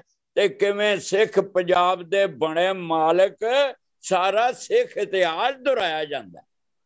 ਵਾਹ ਜੀ ਵਾਹ, ਬਿਊਟੀਫੁਲ। ਜਿਹੜੀ ਨਿਹੰਗ ਸਿੰਘ ਨੇਜ਼ੇ ਨਾਲ ਨਾ ਲੋਹੇ ਦੇ ਉੱਤੇ ਇੱਕ ਟਕੋਰ ਮਾਰਦੇ ਨੇ, ਫਿਰ ਟਕੋਰ ਮਾਰਦੇ ਨੇ, ਫਿਰ ਆਉਂਦੇ ਨੇ, ਉਹ ਇੱਕ ਫੁੱਲ ਬਣਾ ਦਿੰਦੇ ਨੇ ਅਖੀਰ ਤੇ। ਧੰਨਵਾਦ। ਬਿਊਟੀਫੁਲ, ਥੈਂਕ ਯੂ ਜੀ, thank you for sharing, that's very nice, very very nice. ਅੱਛਾ ਸਰਦਾਰ ਜਸਵੀਰ ਸਿੰਘ ਜੀ, ਤੁਸੀਂ ਅਨਮਿਊਟ ਕਰੋ ਆਪਣੇ ਆਪ ਨੂੰ, ਤੁਸੀਂ ਆਪਣੇ ਵਿਚਾਰ ਸਾਂਝੇ ਕਰੋ ਹੋਲੇ ਮਹੱਲੇ ਬਾਬਤ। ਵਾਹਿਗੁਰੂ ਜੀ ਕਾ ਖਾਲਸਾ, ਵਾਹਿਗੁਰੂ ਫਤਿਹ ਜੀ ਸਾਰਿਆਂ ਨੂੰ। ਵਾਹਿਗੁਰੂ ਜੀ ਕੀ ਫਤਿਹ ਜੀ। ਇੰਨਾ ਕੁਛ ਕਿਹਾ ਜਾ ਚੁੱਕਿਆ ਹੈ, ਇੰਨੇ ਵਿਦਵਾਨ ਡਾਕਟਰ ਸਾਹਿਬ ਦੂਸਰੇ, ਮੈਂ ਕੀ ਕਹਾਂਗਾ। ਲੇਕਿਨ ਜਿੱਥੇ ਤੱਕ ਮੇਰਾ ਹੈ ਵਿਜ਼ਨ, ਹੋਲਾ ਮਹੱਲਾ ਦਾ ਕੋਈ ਹੋਲੀ ਦੇ ਨਾਲ ਕੋਈ ਸੰਬੰਧ ਹੈ ਹੀ ਨਹੀਂ। ਉਹ ਤੇ ਇੱਕ ਓਕੇਜ਼ਨ ਉਹਨਾਂ ਗੁਰੂ ਸਾਹਿਬਾਂ ਨੇ ਯੂਜ਼ ਕੀਤਾ ਲੋਕਾਂ ਨੂੰ, ਆਪਣੇ ਸਿੰਘਾਂ ਨੂੰ ਇੱਕ ਨਵੀਂ ਦਿਸ਼ਾ ਦੇਣ ਵਾਸਤੇ। ਪਹਿਲੀ ਗੱਲ ਇਹ ਹੈ ਕਿ ਹੋਲੀ ਕੀ ਹੈ। ਹੋਲੀ ਜਿਹੜੀ ਸੀ, ਕਿ ਜਿੱਥੇ ਤੱਕ ਮੈਨੂੰ ਇਤਿਹਾਸ ਦੱਸਿਆ ਗਿਆ ਹੈ, ਹਰਜੀਤ ਸਿੰਘ ਆਪਣੇ ਲੁਧਿਆਣਾ ਮਿਸ਼ਨਰੀ ਕਾਲਜ ਵਾਲੇ, ਕਿ ਹੋਲੀ ਜਿਹੜਾ ਹੈ ਇਸ ਸ਼ੂਦਰ ਲੋਕਾਂ ਵਾਸਤੇ, ਛੋਟੀ ਜਾਤਾਂ ਦੇ ਲੋਕਾਂ ਵਾਸਤੇ ਇੱਕ ਤਿਉਹਾਰ ਬਣਾਇਆ ਗਿਆ ਸੀ ਪੰਡਤਾਂ ਨੇ। ਇਹ ਸਾਰੀ ਕਹਾਣੀ ਝੂਠੀ ਕਹਾਣੀ ਹੈ ਕਿ ਉਹ ਪ੍ਰਹਲਾਦ ਦੇ ਇਸ ਤਰ੍ਹਾਂ ਹੋਇਆ, ਉਹਨੇ ਹੋਲਕਾ ਨੇ ਮਾਰਿਆ, ਉਹ ਸਭ ਝੂਠੀ ਕਹਾਣੀ। ਉਹ ਸਿਰਫ ਇਹ ਹੈ ਕਿ ਜੋ ਦੀਵਾਲੀ, ਦੁਸਹਿਰਾ, ਹੋਰ ਦੂਜੇ ਵੱਡੇ ਤਿਉਹਾਰ ਸਨ ਜਿਹੜੇ, ਉਹ ਸਾਰੇ ਉੱਚੀ ਜਾਤਾਂ ਦੇ ਵਾਸਤੇ ਤਿਉਹਾਰ ਸਨ, ਤੇ ਛੋਟੀ ਜਾਤਾਂ ਵਾਸਤੇ ਕੋਈ ਐਸਾ ਤਿਉਹਾਰ ਸੀ ਨਹੀਂ। ਤੇ ਉਹਨਾਂ ਨੇ ਇਹ ਕਹਾਣੀ ਜੀ ਬਣਾ ਕੇ ਤੇ ਦੱਸਿਆ ਸ਼ੁੱਧ ਲੋਕਾਂ ਨੂੰ, ਠੀਕ ਹੈ ਤੁਸੀਂ ਇੱਕ ਦਿਨ ਚਿੱਕੜ ਸੁੱਟੋ, ਸੁਆਹ ਸੁੱਟੋ। ਸੋ ਇਸ ਵਾਸਤੇ ਉੱਚੀ ਜਾਤਾਂ ਦੇ ਲੋਕ ਇਹਦੇ ਨਾਲ ਬਹੁਤਾ ਐਸੋਸੀਏਟ ਨਹੀਂ ਸੀ ਕਰਦੇ। ਸੋ ਗੁਰੂ ਸਾਹਿਬਾਂ ਨੇ, ਦੇਖੋ ਗੁਰੂ ਸਾਹਿਬਾਂ ਨੇ ਇਸ ਮੌਕੇ ਦਿੱਤਾ ਕਿ ਜੇ ਸਾਡੇ ਲੋਕ ਜਿਹੜੇ ਉਹ ਇਸ ਗੰਦੀ ਜਿਹੇ ਤਿਉਹਾਰ ਚ ਨਾ ਫਸਣ, ਉਹਨਾਂ ਕਿਹਾ let's do this martial art thing. So ਸਾਰੀ ਕੌਮ ਜਿਹੜੀ ਸੀ ਗੁਰੂ ਸਾਹਿਬ ਦੇ ਜੋ ਮੰਨਣ ਵਾਲੇ ਸੀ, ਉਹਨਾਂ ਨੂੰ ਆਪਣਾ ਇੱਕ ਮਾਰਸ਼ਲ ਸਪਿਰਿਟ ਪੈਦਾ ਕਰਨ ਵਾਸਤੇ, ਜਿਸ ਆਪ ਸਭ ਨੇ ਕਿਹਾ, ਮੈਂ ਰਿਪੀਟ ਨਾ ਕਰਾਂ, ਉਹ ਸਪਿਰਿਟ ਪੈਦਾ ਕਰਨ ਵਾਸਤੇ ਮਾਰਸ਼ਲ ਆਰਟਸ ਦੂਸਰੇ ਜੋ ਕਰਤੱਵ ਕਰਦੇ ਨੇ ਉਹ ਦਿਖਾਉਣ ਵਾਸਤੇ ਨਵਾਂ ਦਿਨ ਸ਼ੁਰੂ ਕੀਤਾ। ਵੈਸੇ ਕੋਈ ਰਿਫਾਈਨਮੈਂਟ ਨਹੀਂ ਹੈ, ਦਾ ਕੋਈ ਐਸਾ ਕੋਈ ਰਿਲੇਸ਼ਨਸ਼ਿਪ ਨਹੀਂ ਹੈ, ਕਿਉਂਕਿ ਹੋਲੀ ਜਿਹੜੀ ਹੈ ਉਹ ਭਗਤ ਪ੍ਰਹਲਾਦ ਔਰ ਹੋਲਿਕਾ ਦੇ ਨਾਂ ਤੇ ਚੱਲਦੀ ਹੈ। ਹੋਲੇ ਮਹੱਲੇ ਦਾ ਕੋਈ ਕੰਸਰਨ ਨਹੀਂ ਹੈਗਾ।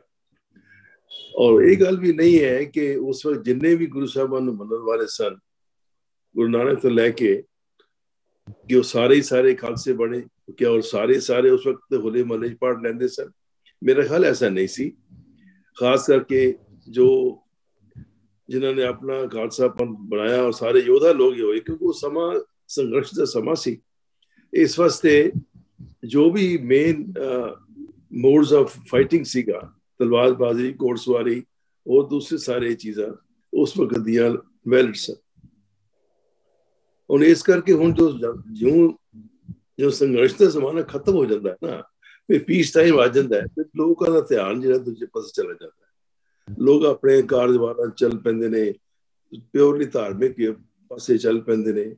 ਇਸ ਵਾਸਤੇ ਜਿਹੜਾ ਉਹਦਾ ਜੋ ਰੈਲੇਵੈਂਸ ਹੈ ਉਹ ਸਿਰਫ ਰਹਿ ਗਈ ਲਿਮਿਟਡ ਲੋਕਾਂ, ਜਿਹੜੇ ਕਿ ਸੋ ਕਾਲਡ ਰੰਗ ਸੰਘਿਆ, ਜਿਹੜੇ ਕਿ ਰੰਗ ਬਣੇ ਹੋਏ ਨੇ, ਕੋਈ ਇਹੋ ਜਿਹੇ ਸ਼ਸਤਰਾਂ ਵਸਤਰਾਂ ਨਾਲ ਹਰ ਵਕਤ ਡੀਲ ਕਰਦੇ ਹਨ, ਘੋੜਿਆਂ ਨਾਲ ਡੀਲ ਕਰਦੇ ਹਨ। ਬਾਕੀ ਮੇਨ ਪਰਪਸ ਇਹ ਹੈ ਕਿ ਕੌਮ ਦੇ ਅੰਦਰ ਸੈਲਫ ਕੌਨਫੀਡੈਂਸ, ਉਤਸ਼ਾਹ ਪੈਦਾ ਕਰਨਾ ਔਰ ਨਿਡਰਤਾ ਪੈਦਾ ਕਰਨਾ। ਜੈਸਾ ਜੈਸਾ ਸਮਾਂ ਆਵੇ, ਲੋਕਾਂ ਵਿੱਚ ਇਹ ਜੋ ਐਲੀਮੈਂਟ ਹੈ ਨਿਡਰਤਾ ਦਾ, ਹੌਸਲੇ ਦਾ ਔਰ ਸ਼ੂਰਬੀਰਤਾ ਦਾ ਜੋ ਅਨਹਾਸਾਸ ਹੈ, ਉਹ ਹੋਣਾ ਚਾਹੀਦਾ। ਉਹਦੇ ਵਾਸਤੇ mode of training can be different. ਜ਼ਰੂਰੀ ਨਹੀਂ ਕਿ ਆਪਾਂ ਘੋੜਿਆਂ ਦੀ ਸਵਾਰੀ ਕਰਨੀ ਹੈਗੀ। As good thing, is a good art, ਲੋਕ ਕਰਦੇ ਨੇ, ਲੇਕਿਨ ਮਤਲਬ ਇਹ ਨਹੀਂ ਅਸੀਂ ਇੱਕ ਜੰਗੀ ਲੈਵਲ ਤੇ ਉੱਪਰ ਘੋੜੇ ਸਵਾਰੀ ਕਰ ਸਕਦੇ ਹਾਂ। ਸੋ ਇਹ ਮਤਲਬ ਇਹ ਹੈ ਕਿ ਸਾਨੂੰ ਜੋ ਮਾਡਰਨ ਰੈਲੇਵੈਂਸ ਹੈ, ਜਿਸ ਵੀਰ ਜੀ ਨੇ ਕਿਹਾ ਗੱਤਕਾ ਵਗੈਰਾ ਖੇਡਦੇ ਗੁਰਦੁਆਰੇ, ਬਹੁਤ ਅੱਛੀ ਗੱਲ ਹੈ, ਹੋਣਾ ਚਾਹੀਦਾ। ਸੋ ਹੋਲੇ ਮਹੱਲੇ ਦਾ ਭਾਵ ਇਹੀ ਹੈ ਕਿ ਅਸੀਂ ਆਪਣੀ ਕੌਮ ਨੂੰ ਸੈਲਫ ਕੌਨਫੀਡੈਂਟ ਬਣਾਈਏ, ਨਿਡਰ ਬਣਾਈਏ, ਔਰ ਜੋ ਵੀ ਤਰੀਕੇ ਅਪਣਾਏ ਜਾਣ, ਮਾਡਰਨ ਤਰੀਕੇ ਅਪਣਾਏ ਜਾਣ, ਜਿਵੇਂ ਕਰਾਟੇ ਹੈ, ਹੋਰ ਕਿਸਮ ਦੇ ਕਈ ਐਸੇ ਮਾਰਸ਼ਲ ਆਰਟਸ ਹੈਗੇ ਨੇ ਜਿਹੜਾ ਕਿ ਬਹੁਤ ਰੈਲੇਵੈਂਟ ਹੈ। ਔਰ ਆਦਮੀ ਕੋਈ ਸਿੱਖ ਬਾਜ਼ਾਰ ਤੁਰਿਆ ਜਾਂਦਾ ਹੋਵੇ, ਇਹ ਥੋੜਾ ਹਰ ਵੇਲੇ ਕਿਰਪਾਨ ਚੁੱਕ ਕੇ ਜਾਂ ਬਰਛਾ ਚੁੱਕ ਲੈ ਕੇ ਜਾਏਗਾ ਜਾਂ ਗੱਤਕੇ ਦੀ ਵੱਡੀ ਸਟਿਕ ਲੈ ਕੇ ਜਾਏਗਾ ਉਹਨੇ ਹੱਥ ਹੀ ਹੋ ਜਾਂਦਾ। ਅਗਰ ਹੋਏਗਾ ਵੀ ਕਿਰਪਾਨ ਪਾਈ ਹੋਵੇ ਛੋਟੀ ਤਾਂ ਵੀ ਕੋਈ ਨਾ ਫਰਕ ਨਹੀਂ ਪੈਂਦਾ। ਲੇਕਿਨ ਭਾਵ ਇਹ ਹੈ ਕਿ ਸੈਲਫ ਡਿਫੈਂਸ ਵਾਸਤੇ ਕੋਈ ਵੀ ਜੋ ਮਾਡਰਨ ਤਰੀਕੇ ਨੇ ਉਹਨਾਂ ਨੂੰ ਅਡਾਪਟ ਕਰਕੇ ਵੀ should make the Hola Mohalla relevant to. Thank you ਜੀ, thank you for sharing your views. ਹਾਂਜੀ ਡਾਕਟਰ ਮਿਹਰਬਾਨ ਆਪਣੇ ਵਿਚਾਰ ਕਰੋ। ਅਨਮਿਊਟ ਆਪ ਨੂੰ। ਹਾਂਜੀ, ਵਾਹਿਗੁਰੂ ਜੀ ਕਾ ਖਾਲਸਾ, ਵਾਹਿਗੁਰੂ ਜੀ ਕਾ ਖਾਲਸਾ, ਵਾਹਿਗੁਰੂ ਜੀ ਕੀ ਫਤਿਹ। ਵਾਹਿਗੁਰੂ ਜੀ ਕੀ ਫਤਿਹ। ਹਾਂਜੀ, ਆਪਣੇ ਵਿਚਾਰ ਸ਼ੇਅਰ ਕਰੋ ਹੋਲਾ ਮਹੱਲਾ ਬਾਬਤ। ਤੁਸੀਂ ਵੇਖਿਆ ਹੋਣਾ ਅਨੰਦਪੁਰ ਸਾਹਿਬ ਜਾਂ ਲੁਧਿਆਣੇ ਕੋਈ ਬਣਾਉਂਦੇ ਹੋਣੇ ਆ, ਜਾਂ ਯੂਨੀਵਰਸਿਟੀ ਚ ਕੋਈ ਹੋਵੇ, ਸ਼ਾਇਦ ਐਗਰੀਕਲਚਰ ਯੂਨੀਵਰਸਿਟੀ। ਸ਼ੇਅਰ ਕਰੋ ਆਈਡੀਆਜ਼। ਹੈ ਜੀ ਤੁਹਾਡਾ ਕਾਫੀ ਸਮਾਂ ਹੋ ਗਿਆ ਜੀ ਹੋਲੇ ਮਹੱਲੇ ਦਾ ਪ੍ਰੋਗਰਾਮ ਜਿਹੜਾ ਮੈਂ ਅਨੰਦਪੁਰ ਸਾਹਿਬ ਦਾ ਬਹੁਤ ਦੇਰ ਹੋ ਗਈ ਆ ਅਟੈਂਡ ਕੀਤਿਆਂ, ਸਮਾਂ ਬੀਤ ਗਿਆ। ਕੋਈ ਉਹਦੀਆਂ ਕੋਈ ਯਾਦਾਂ ਜ਼ਿਆਦਾ ਨਹੀਂ ਹੈਗੀਆਂ ਇਸ ਵੇਲੇ ਦਿਮਾਗ 'ਚ। ਬਾਕੀ ਜਿਸ ਤਰ੍ਹਾਂ ਤੁਸੀਂ ਸਾਰੇ ਵਿਚਾਰ ਕਰ ਰਹੇ ਸੀਗੇ ਬਿਲਕੁਲ ਠੀਕ ਹੈਗਾ। ਡਾਕਟਰ ਸਾਹਿਬ ਦੀ ਜਿਹੜੀ ਡਾਕਟਰ ਕੁਲਵਿੰਦਰ ਸਿੰਘ ਜੀ ਨੇ ਜਿਹੜਾ ਵਿਚਾਰ ਪੇਸ਼ ਕੀਤਾ ਸੀਗਾ ਕਿ ਗੁਰੂ ਸਾਹਿਬ ਦੀ ਜਿਹੜੀ ਹੈਗੀ ਆ ਬਖਸ਼ਿਸ਼ ਹੈਗੀ ਆ, ਉਹ ਤੇ ਇਹ ਹੈਗੀ ਹੈ ਕਿ ਇਨਸਾਨ ਜਿਹੜਾ ਉਹ ਪੱਕਾ ਰੰਗ ਜਿਹੜਾ ਲਾਵੇ, ਬਾਣੀ ਦਾ ਰੰਗ ਜਿਹੜਾ ਉਹਦੇ ਤੇ, ਪਰਮਾਤਮਾ ਦੇ ਪ੍ਰੇਮ ਦਾ ਰੰਗ ਉਹਦੇ ਤੇ ਲੱਗਿਆ ਰਹਿਣਾ ਚਾਹੀਦਾ, ਹਮੇਸ਼ਾ ਲੱਗਾ ਰਹਿਣਾ ਚਾਹੀਦਾ। ਜਿਹਨੂੰ ਕਹਿੰਦੇ ਆ ਕਿ ਅਸੀਂ ਕੱਚਾ ਰੰਗ ਕਸੁੰਬੜਾ ਉਹਨਾਂ ਨੇ ਕਿਹਾ, ਤੇ ਉਸਦੇ ਮੁਕਾਬਲੇ 'ਚ ਜਿਹੜਾ ਪੱਕਾ ਰੰਗ ਹੈ ਉਹ ਕੀ ਹੈ। ਫਿਰ ਗੁਰਬਾਣੀ ਦੇ ਵਿੱਚ ਹੋਲੀ ਕੀਨੀ ਸੰਤ ਸੇਵ ਇਸ ਤਰ੍ਹਾਂ ਦੇ ਸ਼ਬਦ ਵੀ ਆਉਂਦੇ ਨੇ, ਸਾਨੂੰ ਪਤਾ ਹੈ ਨਾ। ਡਾਕਟਰ ਮਿਹਰਬਾਨ ਸਿੰਘ, ਉਹ ਗੱਲ ਤੁਹਾਡੀ ਠੀਕ ਹੈ। ਹੁਣ ਤਰਲੋਕਪੁਰੀ ਦੇ ਵਿੱਚ ਜਿਹੜੀ ਇੰਨੇ ਅਤਿਆਚਾਰ ਹੋਏ ਨੇ, ਜਾਂ ਹੋਰਨਾਂ ਥਾਵਾਂ ਤੇ ਇਸ ਤਰ੍ਹਾਂ ਜਦੋਂ ਭੀੜ ਪੈਂਦੀ ਹੈ ਕੌਮ ਦੇ ਉੱਤੇ, ਤੇ ਉਦੋਂ ਫਿਰ ਕਿਵੇਂ ਤੁਸੀਂ ਆਪਣੇ ਆਪ ਨੂੰ ਪ੍ਰੋਟੈਕਸ਼ਨ ਕਰੋਗੇ ਜੇ ਤੁਹਾਡੇ ਕੋਲ ਮਾਰਸ਼ਲ ਆਰਟਸ ਦੀ ਜਿਹੜੀ ਟ੍ਰੇਨਿੰਗ ਨਹੀਂ ਹੈ? ਹਾਂਜੀ ਹਾਂਜੀ, ਉਹ ਤੇ ਠੀਕ ਹੈ ਬਿਲਕੁਲ ਜੀ। ਜਿਹੜਾ ਮਾਰਸ਼ਲ ਜਿਹੜਾ ਸਾਡਾ ਆਪਣੇ ਆਪ ਦੇ ਵਿੱਚ ਸਾਨੂੰ ਹਥਿਆਰਬੰਦ ਹੋਣਾ, ਜਾਂ ਸਾਨੂੰ ਜਿਹੜਾ ਆਪਣੀ ਜਿਹੜੀ ਪ੍ਰੋਟੈਕਸ਼ਨ ਕਰਨੀ ਹੈ ਉਹ ਆਉਣੀ ਚਾਹੀਦੀ ਹੈ। ਫਿਜ਼ੀਕਲ ਜਿਹੜੀ ਹੈਗੀ ਹੈ ਸਾਡੀ ਜਿਹੜੀ ਆ ਤਰੱਕੀ ਹੈ, ਉਹ ਤੇ ਗੁਰੂ ਸਾਹਿਬ ਤੋਂ ਵੇਲੇ ਅਸੀਂ ਸ਼ੁਰੂ ਤੋਂ ਹੀ ਸੁਣਦੇ ਹਾਂ ਕਿ ਗੁਰੂ ਅੰਗਦ ਦੇਵ ਜੀ ਨੇ ਹੀ ਸਾਨੂੰ ਜਿਹੜਾ ਉਹਨਾਂ ਨੇ ਉਦੋਂ ਅਖਾੜੇ ਜਿਹੜੇ ਹੈਗੇ ਆ, ਮੱਲ ਅਖਾੜਾ ਗੁਰਦੁਆਰਾ ਸਾਹਿਬ ਖਡੂਰ ਸਾਹਿਬ ਦੇ ਵਿੱਚ ਮੱਲ ਅਖਾੜਾ ਗੁਰਦੁਆਰਾ ਸਾਹਿਬ ਹੈਗਾ। ਨੌਜਵਾਨਾਂ ਨੂੰ ਉਹਨਾਂ ਨੂੰ ਸਿਹਤ ਦੀ, ਉਹਨੂੰ ਆਪਾਂ ਮਾਡਰਨ ਲੈਂਗੁਏਜ ਦੇ ਵਿੱਚ ਅਸੀਂ ਜਿਮ ਕਹਾਂਗੇ। ਜਿਵੇਂ ਹੁਣ ਜਿਮ ਦੀ ਇੰਪੋਰਟੈਂਸ ਬਣਦੀ ਹੈ, ਸਿਮਿਲਰਲੀ ਗੁਰੂ ਸਾਹਿਬ ਨੇ ਉਦੋਂ ਜਿਹੜਾ ਨੌਜਵਾਨਾਂ ਨੂੰ ਇਕੱਠਿਆਂ ਕਰਕੇ ਵਿਦਿਆ ਵੀ ਦਿੱਤੀ, ਤੇ ਉਹਨਾਂ ਨੂੰ ਜਿਹੜੀ ਹੈਗੀ ਆ ਸਿਹਤ ਪ੍ਰਤੀ ਵੀ ਜਿਹੜੀ ਉਹਨਾਂ ਦੀ ਰੁਚੀ ਜਿਹੜੀ ਹੈਗੀ ਆ ਡਿਵੈਲਪ ਕੀਤੀ, ਤੇ ਫਿਰ ਇਹ ਕੈਰੀ ਔਨ ਰਹੀ ਹੋਏਗੀ ਸਰਟਨਲੀ। ਤੇ ਗੁਰੂ ਗੋਬਿੰਦ ਸਿੰਘ ਜੀ ਨੇ ਜਿਹੜਾ ਹੈਗਾ, ਹਾਂਜੀ ਤੁਹਾਡੇ ਸਰੇ ਦੇ ਵਿੱਚ, ਜਿੱਥੇ ਤੁਸੀਂ ਰਹਿੰਦੇ ਸਰੀ ਦੇ ਵਿੱਚ ਬ੍ਰਿਟਿਸ਼ ਕੋਲੰਬੀਆ, ਉੱਥੇ ਕਿਵੇਂ ਹੋਲਾ ਮਹੱਲਾ ਦਾ ਤਿਉਹਾਰ ਮਨਾਇਆ ਜਾਂਦਾ? ਇੱਥੇ ਕੋਈ ਅਸੀਂ ਕੋਈ ਗੈਦਰਿੰਗ ਵਗੈਰਾ ਤੇ ਜਿਹੜੀ ਹੈਗੀ ਆ ਇਸ ਮੌਕੇ ਤੇ ਮੈਂ ਨਹੀਂ ਦੇਖੀ। ਗੁਰਦੁਆਰਾ ਸਾਹਿਬ ਦੇ ਵਿੱਚ ਜਿਹੜੀ ਨਾਰਮਲ ਜਿਹੜਾ ਹੁੰਦਾ ਰਿਹਾ ਜੀ, ਆਪਾਂ ਹੁਣ ਕੋਈ ਗੈਦਰਿੰਗ ਜਿਹੜੀ ਹੈ ਨਹੀਂ ਦੇਖੀ ਇਸ ਮੌਕੇ ਤੇ ਦੇਖੀ। ਹਾਂਜੀ, ਬਾਕੀ ਇੱਕ ਨਾ ਤੁਸੀਂ ਜਿਹੜੀ ਆਹ ਹੋਲੇ ਮਹੱਲੇ ਦੀ ਗੱਲ ਕਰਦੇ ਸੀਗੇ, ਤੇ ਮੈਂ ਦੱਸਦਾ ਸੀਗਾ ਤੁਹਾਨੂੰ ਕਿ ਹੋਲੀ ਕੀਨੀ ਸੰਤ ਸੇਵ ਤੇ ਇਸ ਤਰ੍ਹਾਂ ਹੋਰ ਸ਼ਬਦ ਵੀ ਆਉਂਦੇ ਨੇ। ਭਾਈ ਨੰਦ ਲਾਲ ਸਿੰਘ ਜੀ ਗੋਆ ਜੀ ਦੀ ਜਿਹੜੀ ਇੱਕ ਹੈਗੀ ਹੈ ਗਜ਼ਲ ਹੈ, ਉਹ ਬਹੁਤ ਆਮ ਤੌਰ ਤੇ ਅਸੀਂ ਹਰ ਮਹੀਨੇ ਹਰ ਸਾਲ ਹੀ ਜਦੋਂ ਕੀਰਤਨ ਪ੍ਰੋਗਰਾਮ ਹੁੰਦੇ ਨੇ ਤੇ ਹੋਲੇ ਮਹੱਲੇ ਵਾਲੇ ਦਿਨ 'ਚ ਆਹ ਜਿਹੜਾ ਇਹ ਗਾਈ ਜਾਂਦੀ ਹੈ। ਤੇ ਮੈਂ ਇਹਦੀਆਂ ਕੁਝ ਸਤਰਾਂ ਹੀ ਜਿਹੜੀਆਂ ਤੁਹਾਡੇ ਨਾਲ ਸਾਂਝੀਆਂ ਕਰਨੀਆਂ ਚਾਹਾਂਗਾ, ਚਾਹੇ ਫਾਰਸੀ 'ਚ ਨੇ, ਲੇਕਿਨ ਇਹਨਾਂ ਦਾ ਜਿਹੜਾ ਕਿਉਂਕਿ ਪੋਇਟਰੀ ਹੈਗੀ ਹੈ ਤੇ ਫਿਰ ਵੀ ਇਹਦਾ ਆਪਣੇ ਆਪ ਸੁਣਨ ਦੇ ਵਿੱਚ ਬਹੁਤ ਆਨੰਦ ਹੈ, ਤੇ ਕੁਛ ਨਾ ਕੁਛ ਲਫ਼ਜ਼ ਜ਼ਰੂਰ ਸਾਨੂੰ ਸਮਝ ਆ ਜਾਂਦੇ ਆ ਇਹਦੇ 'ਚ।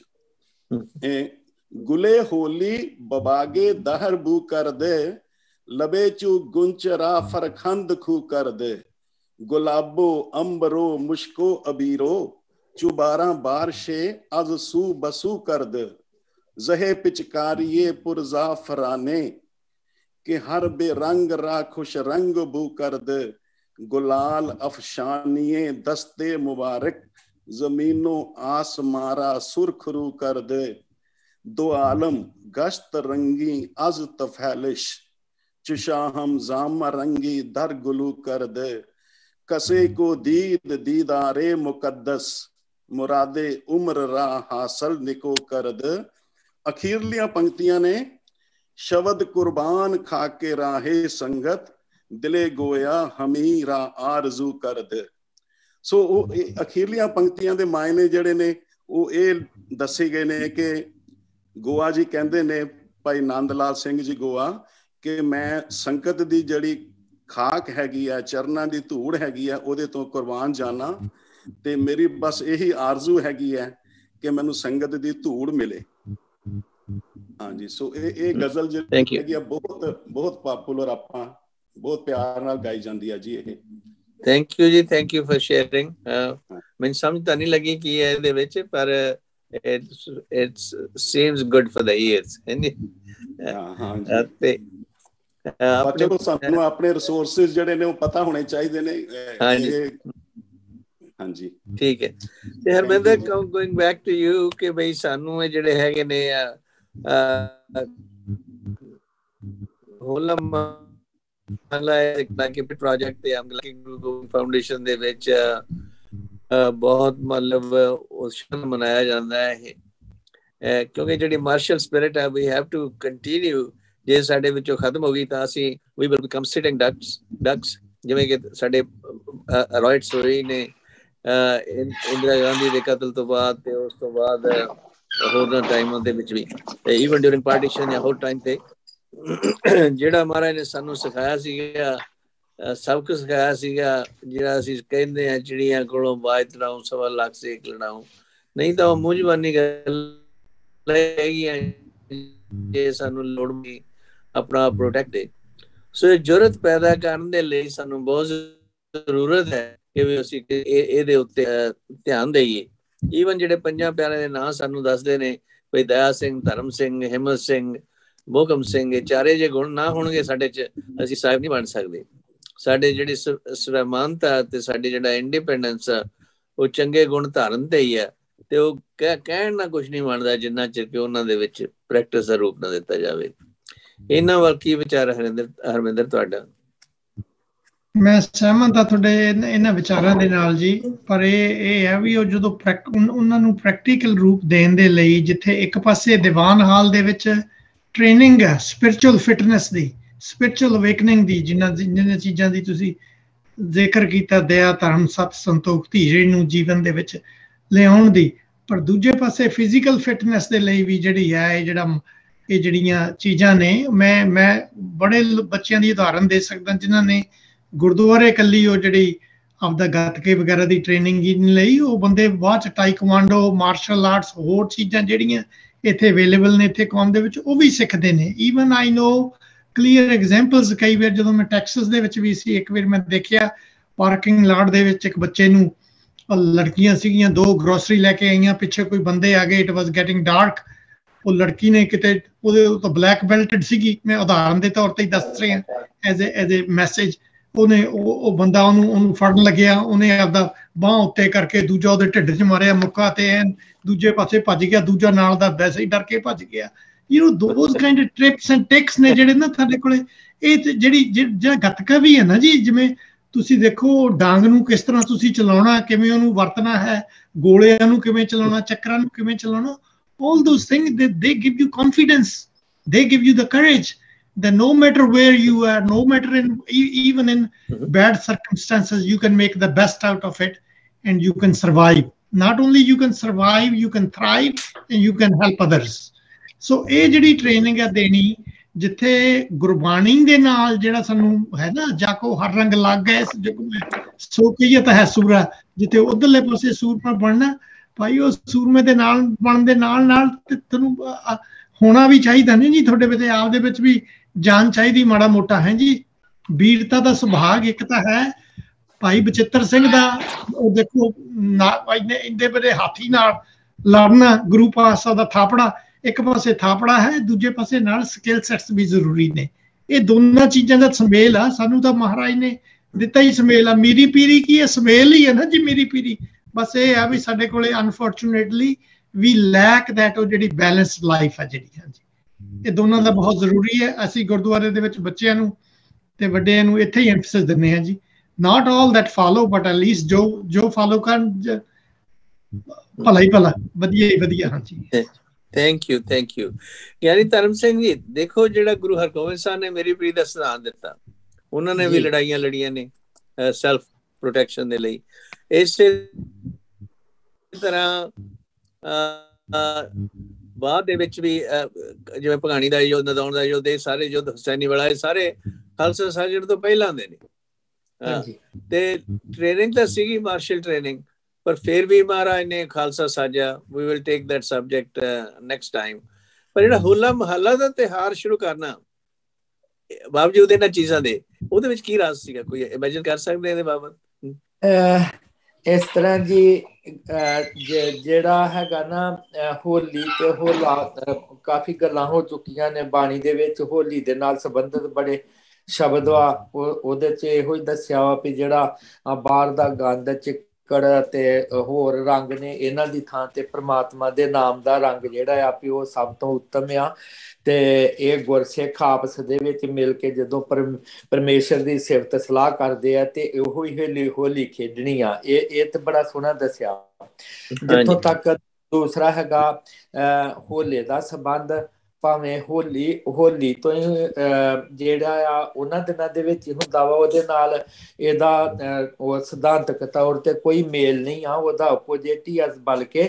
ਪਰ ਹੈਗਾ ਤੇ ਉਹਨਾਂ ਦਿਨਾਂ ਦੇ ਵਿੱਚ ਸ਼ੁਰੂ ਕੀਤਾ ਗਿਆ ਵਾ ਤੇ ਇਹਦਾ ਮਤਲਬ ਤੇ ਕਿਤੇ ਨਾ ਕਿਤੇ ਨਾਲ ਮਿਲਦਾ ਹੀ ਆ, ਕਿਉਂਕਿ ਹੋਲੀਆਂ ਕਈ ਦਿਨ ਤੱਕ ਖੇਡੀਆਂ ਜਾਂਦੀਆਂ ਤੇ ਹੋਲਾ ਮਹੱਲਾ ਵੀ ਕਈ ਦਿਨਾਂ ਦਾ ਵਾ। ਮੇਰੇ ਖਿਆਲ 'ਚ ਸਾਰੇ ਸਿੱਖ ਤਿਉਹਾਰਾਂ ਵਿੱਚੋਂ ਸਭ ਤੋਂ ਲੰਬਾ ਚੱਲਣ ਵਾਲਾ ਜਿਹੜਾ ਤਿਉਹਾਰ ਆ ਸਾਡਾ ਕੌਮੀ, ਉਹ ਹੋਲਾ ਮਹੱਲਾ ਹੀ ਆ।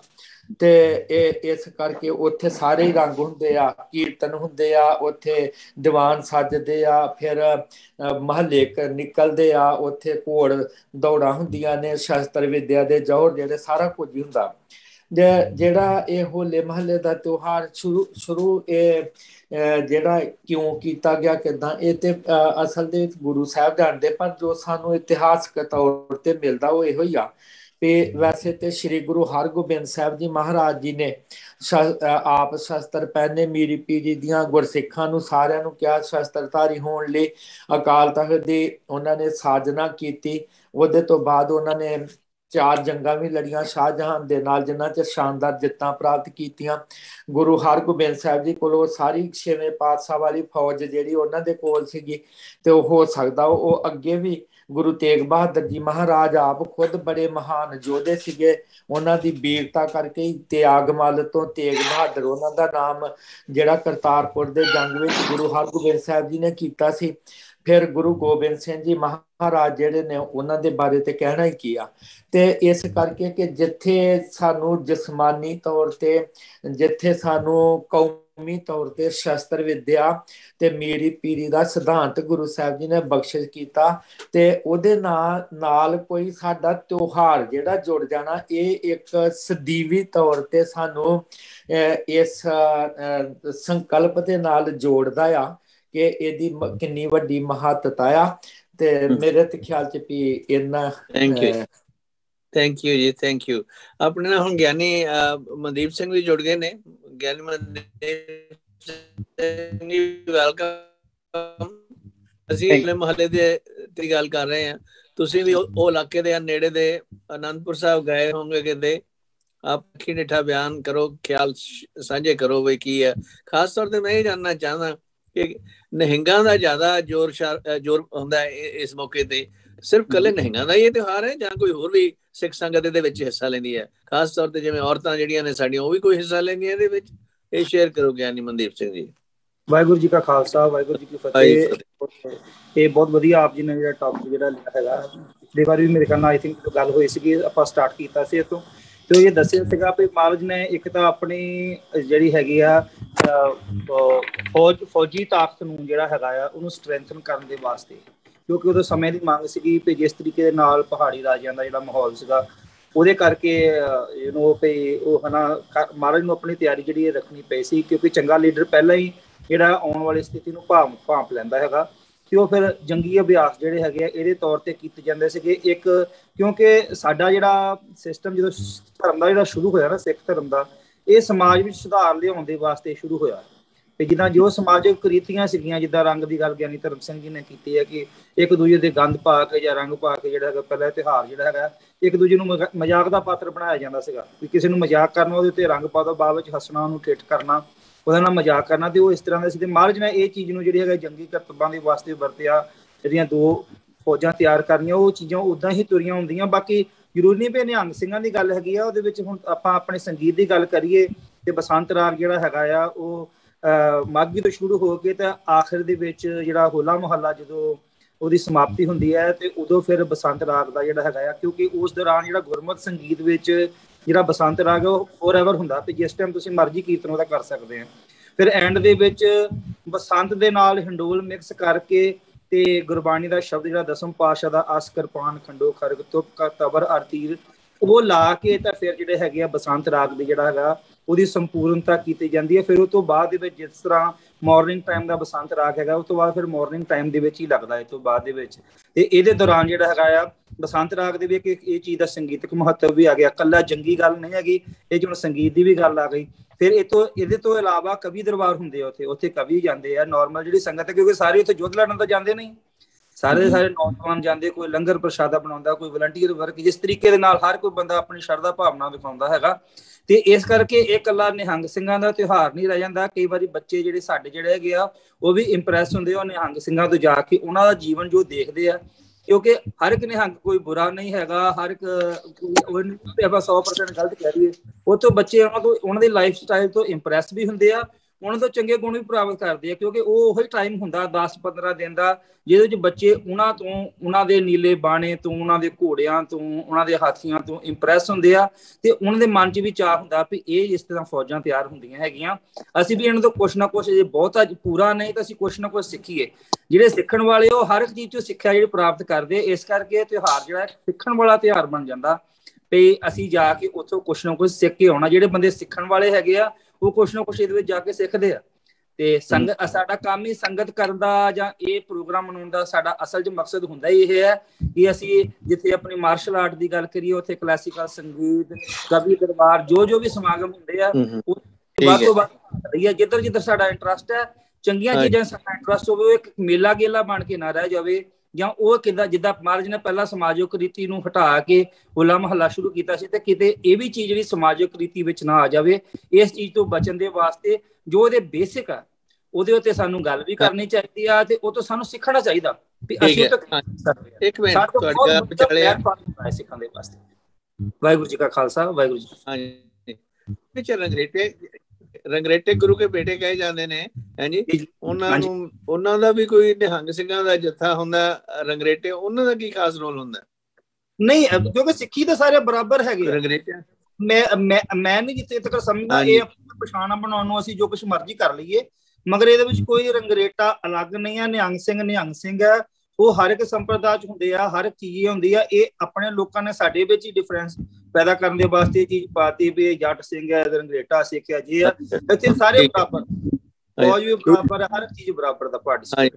ਦੂਜੀ ਗੱਲ ਮੇਰੇ ਇਹ ਆਂਦਾ, ਹਾਂਜੀ, ਜਿਹੜੀਆਂ ਹੁਣ ਕਈ ਨਿਹੰਗਾਂ ਦੀਆਂ ਪੱਗਾਂ ਜਿਹੜੀਆਂ ਹੁੰਦੀਆਂ ਨੇ ਬਹੁਤ ਉੱਚੀਆਂ ਹੁੰਦੀਆਂ ਨੇ, ਉਹ ਇੰਨੀ ਪੱਗ ਉੱਚੀ ਦੇ ਨਾਲ ਲੜਾਈ ਕਿਵੇਂ ਲੜਦੇ ਨੇ? ਤੁਸੀਂ ਦੇਖੋ, ਤੁਸੀਂ ਉਹਨਾਂ ਦੀ ਵੀਡੀਓਜ਼ ਦੇਖੋ ਕਿੰਨੇ ਤਰੀਕੇ ਦੇ ਨਾਲ, they are very well trained, ਉਹ ਆਪਣੇ ਹਾਰਸ ਤੇ ਜਾਂਦੇ ਆ। ਮੇਰੇ ਨਾਲ ਅਸੀਂ ਅੱਜ ਕੀ ਗੱਲ ਕਰਦੇ ਸੀ, ਮੈਂ ਤੁਹਾਡੀ ਗੱਲ ਟੋਕਣ ਦਿਆਂ, ਮੈਂ ਤੁਹਾਡੀ ਗੱਲ ਟੋਕਣ ਦਿਆਂ, they are fully trained persons. And ਅਸੀਂ ਇਹਨਾਂ ਅਮਰੀਕਨ ਲੋਕਾਂ ਨੂੰ ਦੱਸੀਏ ਕਿ ਇੱਕ ਬੰਦਾ ਜਿਹੜਾ ਹੈਗਾ 3 ਘੋੜਿਆਂ ਤੇ ਖੜਾ ਹੋ ਕੇ ਕਿੱਦਾਂ ਕਿਲਾ ਪਟ ਕੇ ਲੈ ਜਾਂਦਾ, ਇਹ ਬਹੁਤ ਹੈਰਾਨ। ਉਹ ਗੱਲ ਠੀਕ ਹੈ ਤੁਹਾਡੀ, ਮੇਰਾ ਕੁਐਸਚਨ ਵੱਖਰਾ। ਮੇਰਾ ਕੁਐਸਚਨ ਇਹ ਆ, ਕਈ ਆਮ ਜਿਹੜੇ ਨਿਹੰਗ ਆ ਉਹਨਾਂ ਦੀਆਂ ਪੱਗਾਂ ਹੋਰ ਤਰ੍ਹਾਂ ਦੀਆਂ ਹੁੰਦੀਆਂ ਨੇ, ਦਮਾਲੇ ਜਿਹਨੂੰ ਕਹਿੰਦੇ ਆ, ਕਈ ਉਸ ਤੋਂ ਇਲਾਵਾ ਜਿਹੜੇ ਹੁੰਦੇ ਨੇ, ਹਾਂਜੀ, ਉਹ ਗਾਂ ਦੀ ਗਾਂ ਕਰਕੇ ਉਹਨਾਂ ਦਾ ਚੰਗਾ ਜ਼ਿਆਦਾ ਵੱਡੀ ਹੁੰਦੀ ਹੈ। ਉਹ ਗੁੰਗਾ ਪੂਰਾ ਤਿਆਰ ਕੀਤਾ ਹੁੰਦਾ ਉਹਨਾਂ ਨੇ ਕਿ ਨਹੀਂ, ਅਸੀਂ ਸਿੱਧੀ ਉਹਦਾ ਕੀ ਰਾਜ਼ ਹੈ? ਉਹ ਉਹਨਾਂ ਚੀਜ਼ਾਂ ਨੂੰ ਹਨਾ ਕੀ ਮੰਨਦੇ ਆ ਵੀ ਲੋਕੀ ਸਾਡੇ ਵੱਲ ਦੇਖ ਕੇ ਇੰਪ੍ਰੈਸ ਹੋਣ, ਇਹ ਵੀ ਚੀਜ਼ਾਂ ਵਿੱਚ ਮਨ ਦੇ ਵਿੱਚ ਆਉਂਦੀਆਂ ਵੀ ਲੋਕੀ ਸਾਡੇ ਲਾਈਫ ਸਟਾਈਲ ਨੂੰ ਦੇਖਣ ਵੀ ਸਾਡਾ ਲਾਈਫ ਸਟਾਈਲ ਕਿਦਾਂ ਦਾ, ਇਸ ਕਰਕੇ ਉਹ ਇਹਨਾਂ ਚੀਜ਼ਾਂ ਨੂੰ ਮਿਕਸ ਕਰਦੇ ਆ। ਬਾਕੀ ਜਿਹੜੇ ਫਰਲੇ ਵਾਲੇ ਨਿਹੰਗ ਸਿੰਘ ਹੁੰਦੇ ਆ, ਉਹ ਮੇਰੇ ਖਿਆਲ ਗਿਆਨੀ ਧਰਮ ਸਿੰਘ ਜੀ ਦੱਸ ਸਕਦੇ, ਬੁੱਢਾ ਦਲ ਦੇ ਹੁੰਦੇ ਆ, ਜਿਹੜੇ ਸ਼ਰਟ ਵਾਲੇ ਹੁੰਦੇ, ਜਿਹੜਾ ਚੱਕਰ ਲਾਏ ਹੁੰਦੇ, ਉਹ ਤਰਨਾ ਦਲ ਦੇ ਹੁੰਦੇ, ਕਿਉਂਕਿ ਦੋ ਤੇ ਇਹ let me ask Gyani Dharm Singh, explain ਕਰੋ ਜੀ ਇਹ ਪੁਆਇੰਟ। ਹਾਂਜੀ, ਜਿਹੜਾ ਹੈਗਾ ਨਾ ਜੀ ਆਮ ਨਿਹੰਗ ਸਿੰਘਾਂ ਦਾ ਜਿਹੜਾ ਹੈਗਾ ਉਹਦੇ ਚ ਪੱਗ ਦੀ ਤੇ ਕਿਤੇ ਵੀ ਕੋਈ ਲਿਮਿਟ ਨਹੀਂ ਆ ਵੀ ਕਿੱਡੀ ਹੋਵੇ, ਪਰ ਉਹਨਾਂ ਦੀ ਆਮ ਸਿੱਖਾਂ ਨਾਲੋਂ ਜ਼ਿਆਦਾ ਦੀ 2 3 4 5 ਤੇ ਉਹਨਾਂ ਨੇ ਵਿੱਚ ਤੋੜੇ ਵੀ ਲਾਏ ਹੁੰਦੇ ਆ। ਤੋੜਾ ਹੁੰਦਾ ਆ ਲੋਹੇ ਦੀਆਂ ਤਾਰਾਂ ਦੀ ਬਣਾ ਕੇ ਨਾ ਡੋਰ ਜੀ, ਤੇ ਉਹ ਸਿਰ ਤੇ ਵਾਲੀ ਹੁੰਦੀ ਆ। ਉਹ ਸਿਰ ਦੀ ਇੱਕ ਤੇ ਉਦਾਂ ਰੱਖਿਆ ਕਰਦੀ ਆ ਕਿ ਜੇ ਕੋਈ ਕਿਰਪਾਨ ਵਗੈਰਾ ਦਾ ਵਾਰ ਹੋਏ ਉਹਨੂੰ ਰੋਕਦੀ ਆ, ਦੂਸਰਾ ਪੱਗ ਨੂੰ ਕੱਸ ਕੇ ਰੱਖਦੀ, ਸਿਰ ਤੋਂ ਲੱਥਦੀ ਨਹੀਂ। ਫਿਰ ਚੱਕਰ ਲਾਏ ਹੁੰਦੇ ਨੇ, ਕਿਉਂਕਿ ਚੱਕਰ ਜਿਹੜੇ ਆ ਇਹ ਇੱਕ ਬੜਾ ਵਧੀਆ ਹਥਿਆਰ ਆ। ਕਹਿੰਦੇ ਨੇ ਵੀ ਇਹਦਾ ਵਾਰ ਜਿਹੜਾ ਰੋਕਣਾ ਵੀ ਔਖਾ ਆ, ਤੇ ਇਹ ਐਕਸਪਰਟ ਹੁੰਦੇ ਨੇ ਬੜੇ। ਤੇ ਦੂਸਰਾ ਸਿਰ ਦੀ ਹਿਫਾਜ਼ਤ ਵੀ ਹੈ, ਤੇ ਉਹ ਹੋਰ ਕਿੱਥੇ ਰੱਖਣ, ਉਹ ਫਿਰ ਸਿਰ ਦੇ ਉੱਪਰ ਟਿਕਾ ਲੈਂਦੇ ਨੇ। ਜਿਹੜਾ ਹੈਗੀ ਨਾ ਪੱਗ ਜਿਹੜੀ ਹੱਦੋਂ ਵੱਧ ਵੱਡੀ ਪੱਗ, ਅੱਜ ਕੱਲ ਸ਼ਾਇਦ ਸਭ ਤੋਂ ਜ਼ਿਆਦਾ ਵੱਡੀ ਪੱਗ ਇੱਕ ਨਿਹੰਗ ਸਿੰਘ ਨੇ, ਬਾਬਾ ਮੇਜਰ ਸਿੰਘ, ਤੇ ਉਹ ਕਾਫੀ ਸਾਲ ਹੋਏ ਸਾਡੇ ਕੋਲ ਵਿਦਿਆਲੇ ਚ ਆਏ ਸੀਗੇ। ਉਦੋਂ ਉਹਨਾਂ ਦੀ 350 ਮੀਟਰ ਪੱਗ ਸੀਗੀ, ਤੇ ਉਹਦੇ ਨਾਲ ਜਿਹੜੇ ਚੱਕਰ ਤੇ ਖੰਡੇ ਤੇ ਹੋਰ ਸਾਰਾ ਪਾ ਲਾ ਕੇ ਤੇ 35 ਕਿਲੋ ਭਾਰ ਉਦੋਂ ਦੱਸਦੇ ਸੀਗੇ। ਤੇ ਉਹ ਕਹਿੰਦੇ ਸੀ ਵੀ 500 ਮੀਟਰ ਦੀ ਬੰਨਣੀ ਆ, ਤੇ ਉਹ ਕਰ ਲਈ ਹੋਣੀ ਉਹਨਾਂ ਨੇ। ਮੇਰੇ ਕੋਲ ਹੁਣੇ ਵੀਡੀਓ ਆਈ 500 ਮੀਟਰ ਵਾਲੀ ਬਣ ਕੇ ਤਿਆਰ ਹੋ ਗਿਆ ਸਿੰਘ। ਹਾਂ, ਉਹ ਮੈਂ ਤੁਹਾਨੂੰ ਦੱਸਦਾ ਨਾ।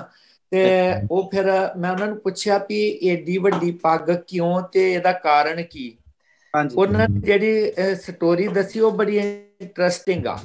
ਕਹਿੰਦੇ ਭਈ ਮੈਂ ਸੀਗਾ ਕਲੀਨ ਸ਼ੇਵਨ ਤੇ ਹੈਗਾ ਸੀਗਾ ਸਮਗਲਰ। ਠੀਕ। ਤੇ ਮੈਨੂੰ ਕਹਿੰਦੇ ਸੰਤ ਜਰਨੈਲ ਸਿੰਘ ਮਿਲੇ, ਤੇ ਉਹਨਾਂ ਨੇ ਮੈਨੂੰ ਕੁਝ ਸਿੱਖਿਆ ਦਿੱਤੀ ਵੀ ਦੇਖ, ਸਿੱਖ ਦੀ ਸ਼ਾਨ ਆ, ਤਾਜ ਆ ਪੱਗ, ਤੇ ਤੂੰ ਸਿਰ ਤੇ ਕੇਸ ਵੀ ਨਹੀਂ ਰੱਖੇ। ਤੇ ਇੱਕ ਤਾਂ ਇਹ ਆ ਵੀ ਕੇਸ ਰੱਖ ਤੇ ਦਸਤਾਰ ਸਜਾ, ਤੇ ਜਿਹੜੇ ਲੋਕ ਦਸਤਾਰ ਨਹੀਂ ਬੰਨਦੇ ਉਹਨਾਂ ਵਾਸਤੇ ਪ੍ਰੇਰਨਾ ਬਣ।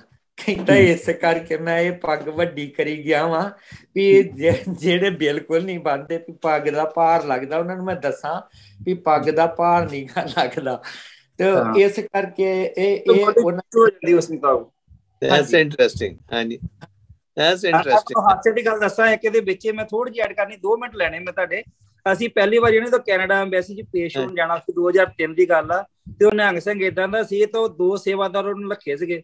ਉਹ ਫਿਰ ਦੱਸਦਾ ਸੀਗਾ ਵੀ ਹੁਣ ਮੇਰਾ ਇੱਧਰ ਵਾਲਾ ਪਾਸਾ ਮਰੋ, ਉਹਨੂੰ ਫੜ ਕੇ ਜਿੱਦਾਂ ਨਾ ਖਿਡੌਣਾ ਘੁਮਾਈਦਾ ਨਾ, ਉਹਨੂੰ ਜਿੱਦਾਂ ਗੱਡੀ ਘੁਮਾਈ ਤੇ ਉਹਨੂੰ ਸਿਰ ਫੜ ਕੇ ਇੱਧਰ ਉੱਧਰ ਕਹਿੰਦੇ, ਕਿਉਂਕਿ ਉਹਦਾ ਸਿਰ ਦਾ ਭਾਰ ਸਿਰ ਦੇ ਉੱਤੇ ਇੰਨਾ ਸੀਗਾ ਵੀ ਉਹ ਆਪਣੀ ਮਰਜ਼ੀ ਨਾਲ ਆਪਣੀ ਧੌਣ ਵੀ ਨਹੀਂ ਸੀ ਹਿਲਾ ਸਕਦਾ। ਜੇ ਧੌਣ ਹਿਲਾਉਂਦਾ ਤੇ ਧੌਣ ਟੁੱਟ ਸਕਦੀ ਸੀਗੀ। ਤੇ ਉਹ ਬੰਦੇ ਰੱਖੇ ਸੀਗੇ ਜਿਹੜਾ ਉਹਨੂੰ ਫੜ ਕੇ ਖੜਾ ਕਰਦੇ ਸੀਗੇ, ਤੇ ਉਹਨੂੰ ਸਿਰ ਨੂੰ ਘੁਮਾਉਂਦੇ ਸੀ, ਕਦੀ ਐ ਨੂੰ ਕਦੀ ਐ ਨੂੰ। ਅਸੀਂ ਕਿਹਾ ਵੀ ਇਹਨੂੰ ਪਾ ਪਿਆ ਵੀ 3 ਬੰਦੇ ਇਹਦੀ ਸੇਵਾ ਚ ਚਾਹੀਦੇ ਵੀ ਜਿਹੜਾ ਸਿਰ ਘੁਮਾਉਣ। ਉਹ ਜਿਸ ਡਿਸ਼ੈਂਟੀ ਨਾਲ ਘੁਮਾਈਦਾ ਨਾ ਜੀ, ਡਿਸ਼ੈਂਟੀ ਨਾਲ ਘੁਮਾਈ ਉਹਦਾ ਫੜ ਕੇ ਸਿਰ ਐ ਘੁਮਾਉਂਦੇ ਸੀ, ਕਦੀ ਐ ਘੁਮਾਉਂਦੇ ਸੀ। ਉਹਨੇ ਸਿਰ ਤੇ ਇੰਨਾ ਦਸਤਾਰ ਵੱਡੀ ਬੰਨੀ ਸੀਗੀ। ਤੇ ਉਹ ਗੱਲ ਹੈਗੀ ਆ ਵੀ ਇਹ ਆਪਣੀ ਪਛਾਣ ਦੇ ਵਾਸਤੇ ਵੀ ਇੱਕ ਗੱਲ ਆ ਜਾਂਦੀ ਹੈ। ਉਹ ਵੀਜ਼ਾ ਲੈ ਗਿਆ ਮੈਂ ਸੁਣ ਨਾ ਗਿਆ ਸੀ ਉਹ ਵੀਜ਼ਾ ਲੈਣ ਲਈ। ਹਾਂ, ਮੈਂ ਉਦੋਂ ਅਸੀਂ ਉਦੋਂ ਵੀਜ਼ਾ ਲੈਣ ਜਾਣਾ ਸੀ ਕੈਨੇਡਾ ਦੇ ਵਿੱਚ, ਤੇ ਉਹ ਅਸੀਂ ਬੰਗਲਾ ਸਾਹਿਬ ਗੁਰਦੁਆਰਾ ਸਾਹਿਬ ਠਹਿਰੇ ਸੀ। ਨਿਹੰਗ ਸਿੰਘ ਵੀ ਵੀਜ਼ਾ ਲੈਣ ਲਈ ਗਿਆ ਸੀ। ਅਸੀਂ ਨਾਈਟ ਸਟੇ ਕੀਤਾ ਨਾ, ਮਾਰਨਿੰਗ ਟਾਈਮ ਪਹੁੰਚ ਗਏ ਸੀਗੇ, ਤੇ ਸਵੇਰ ਦੇ ਟਾਈਮ ਵਿੱਚ ਉਹ ਉੱਥੇ ਸੀ। ਤੇ ਅਸੀਂ 10 ਵਜੇ ਨਾਲ ਅਸੀਂ ਜਾਣਾ ਸੀਗਾ, 2003 ਦੀ ਗੱਲ ਹੈ। ਉਦੋਂ ਅਸੀਂ ਜਾਣਾ ਸੀ, ਥੋੜਾ ਚਿਰ ਉੱਥੇ ਸਟੇ ਕੀਤੀ ਸੀ, ਉੱਥੇ ਸਿੰਘ ਦੇਖਿਆ ਸੀਗਾ। ਤੇ ਉੱਥੇ ਫਿਰ ਉਹਨੂੰ ਏਦਾਂ 2 3 ਸੇਵਾਦਾਰ ਉਹਨੇ ਰੱਖੇ ਸੀਗੇ। ਜਦੋਂ ਕਹਿੰਦੇ ਸੀ ਮੈਨੂੰ ਖੱਬਾ ਪਾਸਾ ਮਰਾ ਦੋ, ਉਹਨੂੰ ਚੱਕ ਕੇ ਖੱਬੇ ਪਾਸੇ ਨੂੰ ਘੁਮਾ ਦਿੰਦੇ ਸੀਗੇ। ਜਦੋਂ ਉਹਨੂੰ ਕਹਿੰਦੇ ਸੱਜਾ ਪਾਸਾ ਮੇਰਾ ਮਰਾ ਦੋ, ਮੈਂ ਉਹ ਗੱਲ ਸਮਝਿਆ ਤੁਹਾਡੀ। ਇਹ ਤਾਂ ਸ਼ੋਅ ਹੋ ਗਿਆ ਨਾ, ਇਹ ਤਾਂ ਸ਼ੋਕੇਸ ਹੋ ਗਿਆ। ਇਹਦਾ ਬਾਦਰੀ ਨਾਲ ਤਾਂ ਕੋਈ ਬਟ ਇਹ ਗੱਲ ਆ ਵੀ ਲੋਕਾਂ ਨੂੰ ਇੰਪ੍ਰੈਸ ਕਰਨਾ ਚਾਹੀਦਾ ਵੀ ਲੋਕੀ ਜੁੜਨ ਕਿਸੇ ਤਰੀਕੇ ਨਾਲ। ਦਸਤਾਰ ਦੀ ਅਹਿਮੀਅਤ ਉਹ ਇੱਕ ਪੁਆਇੰਟ ਇਹਨਾਂ ਦਾ ਹੋ ਸਕਦਾ, ਇਹ ਤੋਂ ਜ਼ਿਆਦਾ ਕੁਛ ਨਹੀਂ।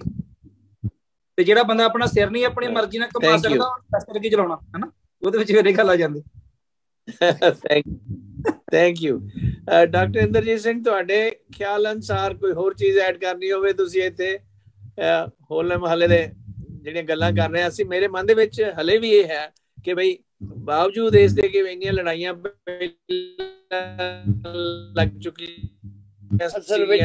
ਪ੍ਰਾਪਤੀ ਹੋਈ ਸੀ, ਤੇ ਫਿਰ ਵੀ ਇਹ ਮਹਾਰਾਜ ਨੇ ਹੋਲੇ ਮਹੱਲੇ ਦਾ ਤਿਉਹਾਰ ਸ਼ੁਰੂ ਕੀਤਾ। ਉਹਦਾ ਕੋਈ ਨਾ ਕੋਈ ਖਾਸ ਰੀਜ਼ਨ ਜ਼ਰੂਰ ਹੋਣਾ ਚਾਹੀਦਾ ਹੋਏਗਾ ਜਿਹੜਾ ਸਾਡੇ ਨਜ਼ਰ 'ਚ ਨਹੀਂ ਆ ਰਿਹਾ, ਕਿਉਂਕਿ ਭਵਿੱਖ ਦੇ ਲਈ ਵੀ ਦੇਖੋ ਜਿਹੜੀ ਮੇਨਟੇਨ ਕਰਨੀ ਹੈਗੀ ਹੈ ਟ੍ਰੇਨਿੰਗ। ਜਿਵੇਂ ਹੁਣ ਆਰਮੀ ਕੱਲੀ ਉਦੋਂ ਹੀ ਜਾ ਕੇ ਮੈਦਾਨ 'ਚ ਲੜਦੀ ਤਾਂ ਹੈ, ਪਰ ਪਹਿਲਾਂ ਉਹਨਾਂ ਨੂੰ ਤਿਆਰੀ ਵੀ ਕਰਨੀ ਪੈਂਦੀ ਹੈ ਨਾ। ਉਹ ਵਾਰ ਗੇਮਸ ਪਲੇ ਕਰਦੇ ਨੇ, ਉਹ ਵਾਰ ਗੇਮਸ ਜਿਹੜੀਆਂ ਉਹਨਾਂ ਨੂੰ ਸਟ੍ਰੈਟੇਜੀਜ਼ ਇਹੋ ਜਿਹੀਆਂ ਚੀਜ਼ਾਂ ਸਿਖਾ ਕੇ ਤਾਂ ਹੀ ਉਹਨਾਂ ਦੀ ਤਿਆਰੀ ਕੰਮ ਆਉਂਦੀ ਹੈ ਨਾ ਜਦੋਂ ਲੜਾਈ ਦੇ ਮੈਦਾਨ ਜਾਣਾ ਹੁੰਦਾ। ਹੋ ਸਕਦਾ ਇਸ ਤਰ੍ਹਾਂ ਦਾ ਕੋਈ ਆਈਡੀਆ ਹੋਵੇ ਮਹਾਰਾਜ ਦੇ ਮਾਈਂਡ ਦੇ ਵਿੱਚ। ਅਸਲ ਵਿੱਚ ਜਿਹੜਾ ਸਮਾਂ ਸਮੇਂ ਵਿੱਚ ਜਿਹੜਾ 1669 ਚ ਇੱਕ ਫਰਮਾਨ ਜਾਰੀ ਹੋਇਆ ਸੀ ਔਰੰਗਜ਼ੇਬ ਵੱਲੋਂ ਕਿ ਕੋਈ ਹਿੰਦੂ ਬਣ ਕੇ ਜੀ ਨਹੀਂ ਸਕਦਾ, ਉਹਨੂੰ ਮੁਸਲਮਾਨ ਬਣ ਕੇ ਜੀਣਾ ਪਏਗਾ। ਇਹ ਚੈਲੰਜ ਜਿਹੜਾ ਸੀ ਸਮੇਂ ਦਾ ਚੈਲੰਜ ਕਬੂਲ ਕਰਦਿਆਂ ਹੋਇਆਂ ਗੁਰੂ ਗੋਬਿੰਦ ਸਿੰਘ ਨੇ ਖਾਲਸਾ ਅਕਾਲ ਪੁਰਖ ਦੀ ਫੌਜ ਬਣਾਈ ਸੀ। ਔਰ ਇਹ ਜਿਹੜਾ ਹੋਲਾ ਮਹੱਲਾ ਮੈਂ ਸਮਝਣਾ ਜਿਵੇਂ ਜਿਮ ਹੁੰਦਾ ਨਾ, ਜਿਮ ਦੇ ਵਿੱਚ ਅਸੀਂ ਐਕਸਰਸਾਈਜ਼ਾਂ ਕਰਦੇ ਹਾਂ, ਇਹ ਖਾਲਸੇ ਦਾ ਜਿਮ ਹੈ।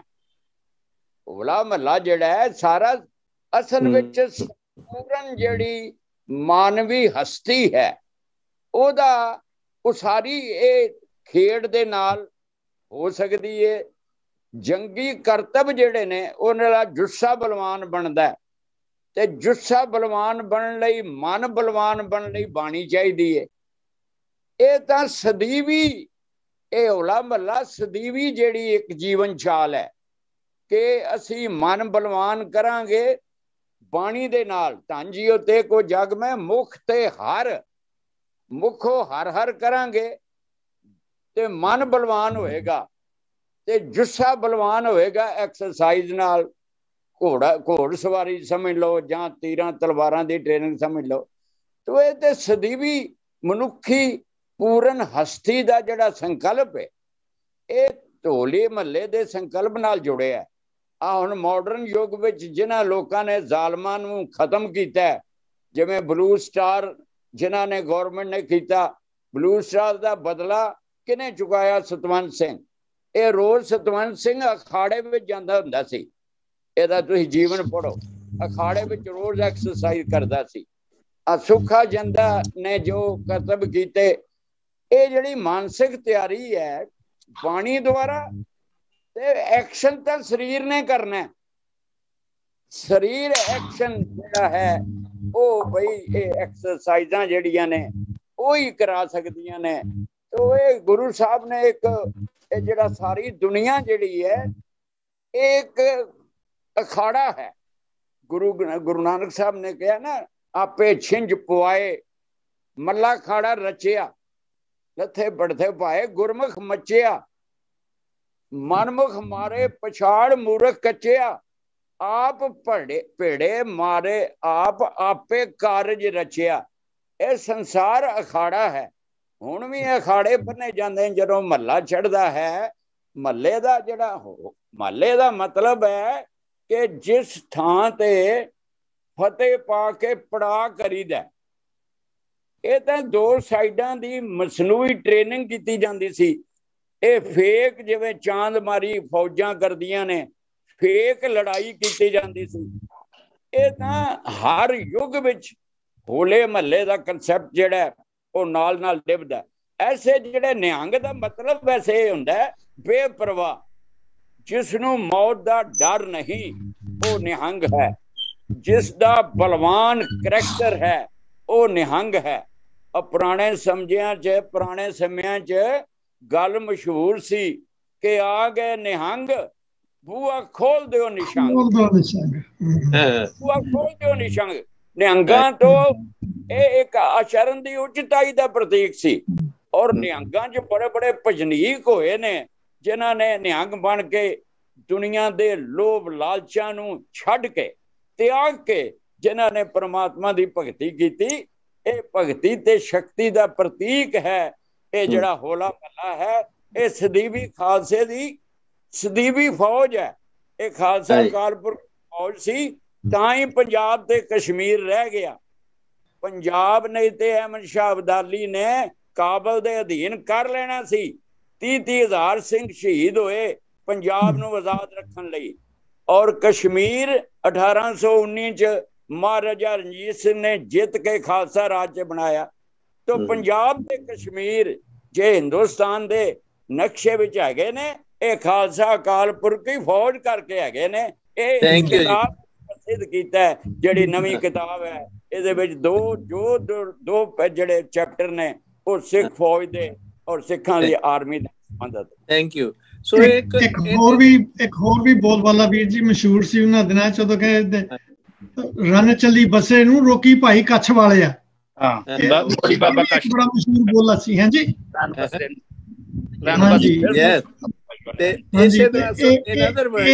ਸਿੰਘਾਂ ਦਾ ਉੱਚਾ ਆਚਰਣ ਤੇ ਉਹਨਾਂ ਦੀ ਜਿਹੜੀ ਸੂਰਬੀਰਤਾ ਸੀ, ਬਹਾਦਰੀ ਸੀ, ਕੱਲਾ ਆਪਣੇ ਆਪ ਨੂੰ ਡਿਫੈਂਡ ਕਰਨੀ ਨਹੀਂ, ਦੂਜਿਆਂ ਲਈ ਵੀ ਦੂਜਿਆਂ ਦੇ ਵਾਰ ਰੋਕਣੇ ਤੇ ਦੂਜੇ ਜਿਹੜੀਆਂ 25-30 ਹਜ਼ਾਰ ਬਹੂ ਬੇਟੀਆਂ ਨੂੰ ਲੈ ਜਾਂਦੇ ਸੀ ਮੁਗਲ, ਉਧਰੋਂ ਚੱਕ ਕੇ ਸਿੰਘ ਛਡਾਉਂਦੇ ਹੁੰਦੇ ਸੀਗੇ। I think credit goes to there again, not only ਜਿੱਥੇ ਸੁਰਤੀ ਦੀ ਬਲਵਾਨਤਾ ਲਈ ਮਹਾਰਾਜ ਨੇ ਬਾਣੀ ਦਿੱਤੀ, ਉੱਥੇ ਨਾਲ ਬਾਣੀ ਦੇ ਨਾਲ ਜਿਹੜਾ ਬਾਣਾ ਸੀ ਤੇ ਨਾਲੇ ਜਿਹੜੀ ਆਪਣੇ ਆਪ ਨੂੰ ਜਿਹੜੀ ਟ੍ਰੇਨਿੰਗ ਸੀ, ਜਿਹੜੀ ਫਿਜ਼ੀਕਲ ਫਿਟਨੈਸ ਸੀ, that played a major role. ਐਵੇਂ ਨਹੀਂ ਸਿੰਘਾਂ ਨੇ ਜੰਗਾਂ ਜਿੱਤੀਆਂ ਜਾਂ ਜਿਹੜਾ ਮੱਲਾਂ ਮਾਰੀਆਂ ਜਿਹੜੀਆਂ ਲੋਕੀ ਯਾਦ ਕਰਦੇ ਸੀ ਉਹਨਾਂ ਨੂੰ। ਅਨਫੋਰਚੂਨੇਟਲੀ ਇਹ ਜਿਹੜੀ ਚੀਜ਼ ਆ ਸਾਡੇ ਦੇ ਵਿੱਚ ਘਟਦੀ ਜਾ ਰਹੀ ਹੈ ਕਿਉਂਕਿ ਅਸੀਂ ਇੰਪੋਰਟੈਂਸ ਇਹਨੂੰ ਨਹੀਂ ਦਿੱਤੀ। ਇਹ ਇੰਪੋਰਟੈਂਸ ਸਾਨੂੰ ਸਾਈਮਲਟੇਨੀਅਸਲੀ ਦੇਣ ਦੀ ਲੋੜ ਆ। ਜਿੱਥੇ ਕਿਤੇ ਹੁਣ ਵੀ ਅਵੇਸਲਾਪਣ, ਅਸੀਂ ਤਾਂ ਇਸ ਵੇਲੇ ਉਧਰੋਂ ਰੱਬ ਵਾਲੇ ਪਾਸਿਓਂ ਵੀ ਇੱਧਰ ਪਦਾਰਥਾਂ ਦੇ ਵਿੱਚ, ਸੰਸਾਰੀ ਚੀਜ਼ਾਂ ਦੇ ਵਿੱਚ ਇੰਨੇ ਹੋ ਗਏ, ਸਪਿਰਿਚੁਅਲ ਸਾਈਡ ਵਾਲੇ ਪਾਸੇ ਵੀ ਸਾਡਾ ਗਿਰਾ ਆਉਣਾ ਸ਼ੁਰੂ ਹੋ ਗਿਆ ਤੇ ਫਿਜ਼ੀਕਲ ਫਿਟਨੈਸ ਵਾਲੇ ਪਾਸੇ ਵੀ। Very unfortunate situation. ਪਰ ਬੀਨਾਸ ਨਹੀਂ ਹੈ ਜਿੱਥੇ ਵੀ ਕਿਤੇ, ਕਿਉਂਕਿ ਇਦਾਂ ਦੀਆਂ ਆਪਾਂ ਗੱਲਾਂ ਬਾਤਾਂ ਕਰਦੇ ਨੇ। ਇਹ ਜਿਹੀਆਂ ਜਿਹੜੀਆਂ ਗੱਲਾਂ ਬਾਤਾਂ, ਇਸ ਤਰ੍ਹਾਂ ਦੇ ਜਿਹੜੇ ਸਾਡੇ ਹਿਸਟੋਰੀਕਲ ਇਵੈਂਟਸ ਨੇ, ਉਹਨਾਂ ਨੂੰ ਸੈਲੀਬ੍ਰੇਟ ਕਰਨਾ, ਉਹਨਾਂ ਦੇ ਬਾਰੇ ਗੱਲਾਂ ਬਾਤਾਂ ਕਰਨੀਆਂ, ਉਹ ਤਾਂ ਸਿੱਖਿਆ ਲੈਣੀ। ਦੇ ਬਿਕਮ ਨਾਟ ਓਨਲੀ ਦੇ ਕ੍ਰੀਏਟ ਉਤਸ਼ਾਹ, ਇਹ ਜਿਹੜੇ ਮੌਕੇ ਨੇ ਇਦਾਂ ਦੇ ਜਿਹੜੇ ਹੁੰਦੇ ਉਹਨਾਂ ਨੂੰ ਸੈਲੀਬ੍ਰੇਟ ਕਰਨਾ ਇਵੈਂਟਸ ਨੂੰ, ਦੇ also become source of inspiration. Thank you for sharing your views. In modern terms, one could say this was the beginning of the Khalsa Military Academy. ਜਿਹੜੀ established ਕੀਤੀ ਹੈ। ਹਾਂਜੀ, and Nihal Singh was like a commando force ਉਹਨਾਂ ਦੇ ਵਿੱਚੋਂ। ਹਾਂਜੀ, ਮੇਰਾ ਕੀ ਕਹਿ ਰਹੇ ਸੀ ਭਾਈ? ਆ ਸੀ ਮੇਰਾ ਇੱਕ ਮਿੰਟ ਇੰਟਰਪਟ ਕਰ ਰਿਹਾ, ਸੌਰੀ ਫॉर दैट। ਵੀ ਇੱਕ ਨਿਹੰਗ ਸਿੰਘ ਨੂੰ ਅਸੀਂ ਦਾ ਇੱਕ ਪ੍ਰੋਗਰਾਮ ਚ ਮੰਗਾਈਏ ਤੇ ਆਪਣੇ ਸਾਡੇ ਕੁਐਸਚਨ ਤਿਆਰ ਹੋਣ ਤੇ ਆਪਾਂ ਉਹਨਾਂ ਕੋਲੋਂ ਉਹਨਾਂ ਦੀ ਸਪੈਸ਼ਲਿਸਟੀ ਜਿਹੜੀ ਉਹਨਾਂ ਦੇ ਬਾਰੇ ਜਾਣ ਸਕੀਏ। ਕਿਤੇ ਇਸ ਤਰ੍ਹਾਂ ਦਾ ਪ੍ਰੋਗਰਾਮ ਬਣਾਇਆ ਜਾਵੇ, ਮੇਰਾ ਕਹਿਣ ਦਾ ਭਾਵ ਹੈ। Maybe next year we will do that. ਹਾਂਜੀ, ਮੇਘਰਾਜ ਜੀ ਤੁਸੀਂ ਆਪਣਾ ਐਡ ਕਰੋ। ਵਾਹਿਗੁਰੂ ਜੀ ਕਾ ਖਾਲਸਾ, ਵਾਹਿਗੁਰੂ ਜੀ ਕੀ ਫਤਿਹ। ਦੇਖੋ, ਸਭ ਤੋਂ ਪਹਿਲਾਂ ਗੁਰੂ ਗੋਬਿੰਦ ਸਿੰਘ ਜੀ ਕਹਿੰਦੇ ਵੀ ਇਨ ਗਰੀਬ ਸਿੱਖਣ ਕੋ ਦੇਉ ਪਾਤਸ਼ਾਹੀ, ਯਾਦ ਰੱਖੇ ਹਮਰੀ ਗੁਰਿਆਈ। ਤੇ ਗੁਰਿਆਈ ਪਾਤਸ਼ਾਹੀ ਬੰਦਾ ਜਿਹੜਾ ਹੈ ਨਾ, ਉਹਨਾਂ ਕੋਲ ਇੱਕ ਭਾਰਤ ਦੇ ਲੋਕਾਂ ਦੀ ਧਰਮ ਬਹੁਤ ਵੱਡੀ ਕਮਜ਼ੋਰੀ ਹੈ। ਤੇ ਗੁਰੂਆਂ ਨੇ ਉਹਨਾਂ ਨੂੰ ਕੀ ਕੀਤਾ ਕਿ ਉਹਨਾਂ ਨੂੰ ਜਿੱਦਾਂ ਪੂਜਾ ਕੀਚੇ ਨਾਮ ਧਿਆਈਏ ਬਿਨ ਨਾਵੇ ਪੂਜ ਨਾ ਹੋਏ। एक बहुत बड़ा षड्यंत्र है। तो उन्होंने कहा भी पूजा उदी नहीं करनी, नाम दी करनी। उधर तो तोड़ गए, उन्होंने उधर लाया। तो फिर ये जो होला महला है मेरे ख्याल नाल, क्योंकि जेड़ा बंदा ये जिन्होंने सुधर कहते तकरीबन 90% जो सिखा भी चाहे वो सुधर भी जो आए। तो सूदरा जेड़ा त्योहार सी, मतलब मिट्टी मलदे सी, नाले च गिरे हुंदे सी। ते जेड़ा बंदा नाले च गिरा हुंदा वो किहड़ी पातशाही कर सकदा। तो ਉਹਦੇ ਬਦਲੇ ਗੁਰੂ ਸਾਹਿਬ ਨੇ ਉਹਨੂੰ ਹੋਲਾ ਮਹੱਲਾ ਨਾਮ ਦੇ ਗਏ ਤਾਂ ਕਿ ਇਹਨਾਂ ਦੇ ਅੰਦਰ ਚੜ੍ਹਦੀ ਕਲਾ ਵਿੱਚ ਗਲਾ ਹੋਵੇ ਤੇ ਇਹ ਘੁੜਸਵਾਰੀ ਜਿਹੜੇ ਜੰਗ ਲੜਨ ਦਾ ਇਹ ਸਾਰਾ ਕੁਝ ਸਿਖਾ ਕੇ ਫੇਰ ਆ ਬਈ ਇਨ ਗਰੀਬ ਸਿੱਖਣ ਕੋ ਦੇਉ ਪਾਤਸ਼ਾਹੀ, ਯਾਦ ਰੱਖੇ ਹਮਰੇ ਗੁਰੇ। ਕਿਉਂਕਿ ਜੋ ਆਪ ਉਹਨੂੰ ਉਹਦੇ ਅੰਦਰ ਕੋਈ ਹੈ ਹੀ ਨਹੀਂ ਸਕਤੀ, ਉਹ ਮਤਲਬ ਲੜਨ ਦੀ ਨਾ ਲੜਨ ਦੀ ਸਕਤੀ ਨਾ ਉੱਠਣ ਦੀ ਸਕਤੀ, ਉਹ ਕਿਹੜੀ ਪਾਤਸ਼ਾਹੀ ਸੰਭਾਲ ਸਕਦਾ। ਤੇ ਪਾਤਸ਼ਾਹ ਬਣਾ ਕੇ ਗੁਰੂ ਸਾਹਿਬ ਨੇ, ਮੇਰੇ ਖਿਆਲ ਨਾਲ ਏਦਾਂ ਲੱਗਦਾ। ਤੇ ਬਾਕੀ ਤੁਸੀਂ ਆਪ ਸੁਣਾਓ। That's a good point. Good point. So ਇਹ ਸਾਡੇ ਫੌਜੀ ਅਕੈਡਮੀ ਸ਼ੁਰੂ ਕੀਤੀ ਮਹਾਰਾਜ ਨੇ। ਫੌਜ ਦਾ ਜਿਹੜਾ ਸੀਗਾ ਉੱਥੇ ਇਟ ਵਾਸ ਰੀਅਲੀ ਦੈਸ, ਜਿਹਦੇ ਵਿੱਚੋਂ ਫਿਰ ਬਾਅਦ ਦੇ ਵਿੱਚ ਮਿਸਲਾਂ ਪੈਦਾ ਹੁੰਦੀਆਂ ਨੇ ਤੇ ਬਾਅਦ ਦੇ ਵਿੱਚ ਖਾਲਸਾ ਰਾਜ ਪੈਦਾ ਹੁੰਦਾ। ਪਰ ਇਹ ਜਿਹੜਾ ਤਿਉਹਾਰ ਹੈ ਇਹਦੇ ਬੈਕਗਰਾਊਂਡ ਨਾਲ ਹੀ ਜੁੜਿਆ ਹੋਇਆ। ਕਿਉਂਕਿ ਜਿਹੜੀ ਇਹ ਟ੍ਰੇਨਿੰਗ ਹੈ, ਜਿਹੜੀ ਇਹ ਨਹੀਂ ਕਿ ਲੜਾਈ ਲੜਨ ਤੋਂ ਪਹਿਲਾਂ ਕਰਨੀ ਪੈਂਦੀ ਹੈ, ਉਹ ਉਦੋਂ ਹੀ ਕਰਨੀ ਹੈ, ਬਲਕਿ ਪਹਿਲਾਂ ਹੀ ਕਈਆਂ ਸਾਲਾਂ ਦੇ ਵਿੱਚ ਟ੍ਰੇਨਿੰਗ ਲੈਣੀ ਪੈਂਦੀ ਹੈ, ਤਾਂ ਕਿਤੇ ਜਾ ਕੇ ਬੰਦੇ ਦਾ ਹੌਸਲਾ ਪੈਂਦਾ ਲੜਾਈ ਲੜਨ ਦੇ ਵਿੱਚ।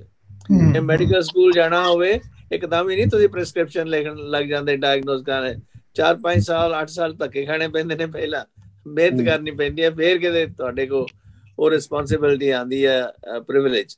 ਇਸੇ ਤਰ੍ਹਾਂ ਹੀ ਸੋ ਇਨ ਅਦਰ ਵਰਡਸ ਜਿਹੜੇ ਸੇ ਇਹ ਅਕੈਡਮੀ ਇੱਕ ਵਿਚਾਰ ਹੋਰ ਮਹਾਰਾਜ ਨੇ ਐਸਟੈਬਲਿਸ਼ ਕੀਤੀ। ਇੱਕ ਵਿਚਾਰ ਹੋਰ ਸਾਂਝਾ ਕਰਨਾ ਚਾਹੁੰਦਾ ਕਿ ਗੁਰੂ ਸਾਹਿਬ ਜੀ ਨੂੰ ਗੁਰੂ ਤੇਗ ਬਹਾਦਰ ਸ਼ਹੀਦੀ ਹੋ ਗਈ ਤਾਂ ਗੁਰੂ ਗੋਬਿੰਦ ਸਿੰਘ ਜੀ ਨੇ ਕਿਹਾ ਬਈ ਹੁਣ ਭੇਟਾਵਾਂ ਬਦਲ ਦਿਓ, ਹੁਣ ਨੌਜਵਾਨ ਤੁਸੀਂ ਨੌਜਵਾਨ ਆਪਣਾ ਆਪ ਸਮਰਪਿਤ ਕਰੋ, ਘੋੜੇ ਲਿਆਓ। ਇੱਕ ਗੀਤ ਚੱਲਿਆ ਸੀ, ਕਿਸੇ ਸ਼ਾਇਰ ਸੁਰਜਨ ਸਿੰਘ ਫਰਿਆਦੀ ਨੇ ਇੱਕ ਗੀਤ ਲਿਖਿਆ ਕਿ ਅੱਗੇ ਸਤਿਗੁਰ ਹੋ ਜਾਂਦਾ ਸੀ ਖੰਡ ਪਾਠ ਤੇ ਰਾਜੀ, ਸਵਾਰ ਇੱਕ ਰੁਮਾਲਾ ਰੰਗਿਆ ਹਵਾ ਪਿਆਜ਼ੀ, ਹੁਣ ਉਹ ਮੰਗੇ ਤੀਰ ਤਫੰਗਾ ਘੋੜੇ ਚੜ ਅਸਵਾਰ, ਇੱਕ ਲੈ ਦੇ ਮੈਨੂੰ ਘੋੜਾ ਬਾਪੂ, ਇੱਕ ਲੈ ਦੇ ਤਲਵਾਰ, ਸਿਰ ਦੀ ਭੇਟਾ ਸੁਖ ਤਾਰਨੀ ਸਤਿਗੁਰ ਦੇ ਦਰਬਾਰ। ਹੁਣ ਬੱਚੇ ਕਹਿਣ ਲੱਗੇ ਬਾਪੂ ਇੱਕ ਘੋੜਾ ਲੈ ਕੇ ਦੇ ਤੇ ਸਿਰ ਦੀ ਭੇਟਾ ਸੁਖ ਤਾਰਨੀ ਸਤਿਗੁਰ ਦੇ ਦਰਬਾਰ, ਹੁਣ ਉਹ ਰੰਗਿਆ ਹਵਾ ਪਿਆਜ਼ੀ ਰੁਮਾਲਿਆਂ ਦੀ ਲੋੜ ਨਹੀਂ। ਇਸ ਕਿਸਮ ਦੇ ਗੀਤ ਪੰਜਾਬ ਵਿੱਚ ਪ੍ਰਚਲਿਤ ਹੋਏ ਸੀ। Thank you ji, thank you for sharing. I think it's time for us to close the program now. It's 10:12. Next time ਅਸੀਂ program ਦਾ ਮੇਰਾ ਖਾਲਸਾ ਕੀਤਾ ਮਹਾਰਾਜ ਨੇ, so we will start talking about ਕੀ ਸਿਚੁਏਸ਼ਨ ਸੀ ਪ੍ਰੀ ਖਾਲਸਾ, ਕੀ ਕਾਰਨ ਸੀਗੇ ਜਿਹਦੇ ਵਿੱਚ ਕਿ ਮਹਾਰਾਜ ਨੇ ਫਾਈਨਲੀ ਡਿਸਾਈਡ ਕੀਤਾ ਵੀ ਖਾਲਸਾ ਤਿਆਰ ਕਰਨਾ, ਤੇ ਉਹਦੇ ਬਾਅਦ ਦੇ ਵਿੱਚ ਉਹਦਾ ਕੀ ਨਤੀਜੇ ਹੋਏ ਤੇ ਕਿਸ ਤਰ੍ਹਾਂ ਉਹ ਜਦੋਜਹਿਦ ਕਾਇਮ ਹੋ ਕੇ eventually ended up in establishing Khalsa Raj. So that will be the next topic ਸਾਡਾ 4 weeks, but we will start with situation as it was in pre-Khalsa times, the review from there and then go toward the Khalsa Sajjad Devs. ਠੀਕ ਹੈ ਜੀ। ਸੋ ਕੋਈ ਹੋਰ ਕਿਸੇ ਨੇ ਵਿਚਾਰ ਹੋਵੇ ਇਸ ਬਾਬਤ ਤੇ ਸ਼ੇਅਰ ਕਰੋ ਜਾਂ ਯੂ ਕੈਨ ਰਾਈਟ ਟੂ ਮੀ।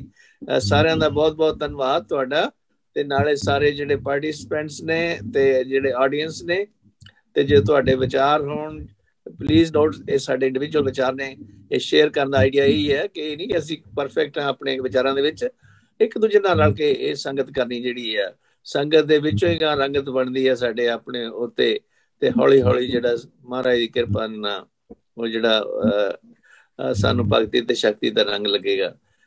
ਸੋ ਇੰਨੀ ਮਨਜ਼ੂਰ ਕਰਨੀ ਬੇਨਤੀ, ਭੁੱਲਾਂ ਚੁੱਕਾਂ ਦੀ ਮਾਫੀ, ਗੁਰੂ ਚੜ੍ਹਦੀਆਂ ਕਲਾਂ ਬਖਸ਼ੇ, ਹਰ ਪੱਖੋਂ ਸਾਨੂੰ ਸਦਾ ਆਪਣੇ ਚਰਨਾਂ ਕਮਲਾਂ ਨਾਲ ਜੁੜੀ ਰੱਖੇ। ਵਾਹਿਗੁਰੂ ਜੀ ਕਾ ਖਾਲਸਾ, ਵਾਹਿਗੁਰੂ ਜੀ ਕੀ ਫਤਿਹ। ਵਾਹਿਗੁਰੂ ਜੀ ਕੀ ਫਤਿਹ। ਥੈਂਕ ਯੂ ਜੀ।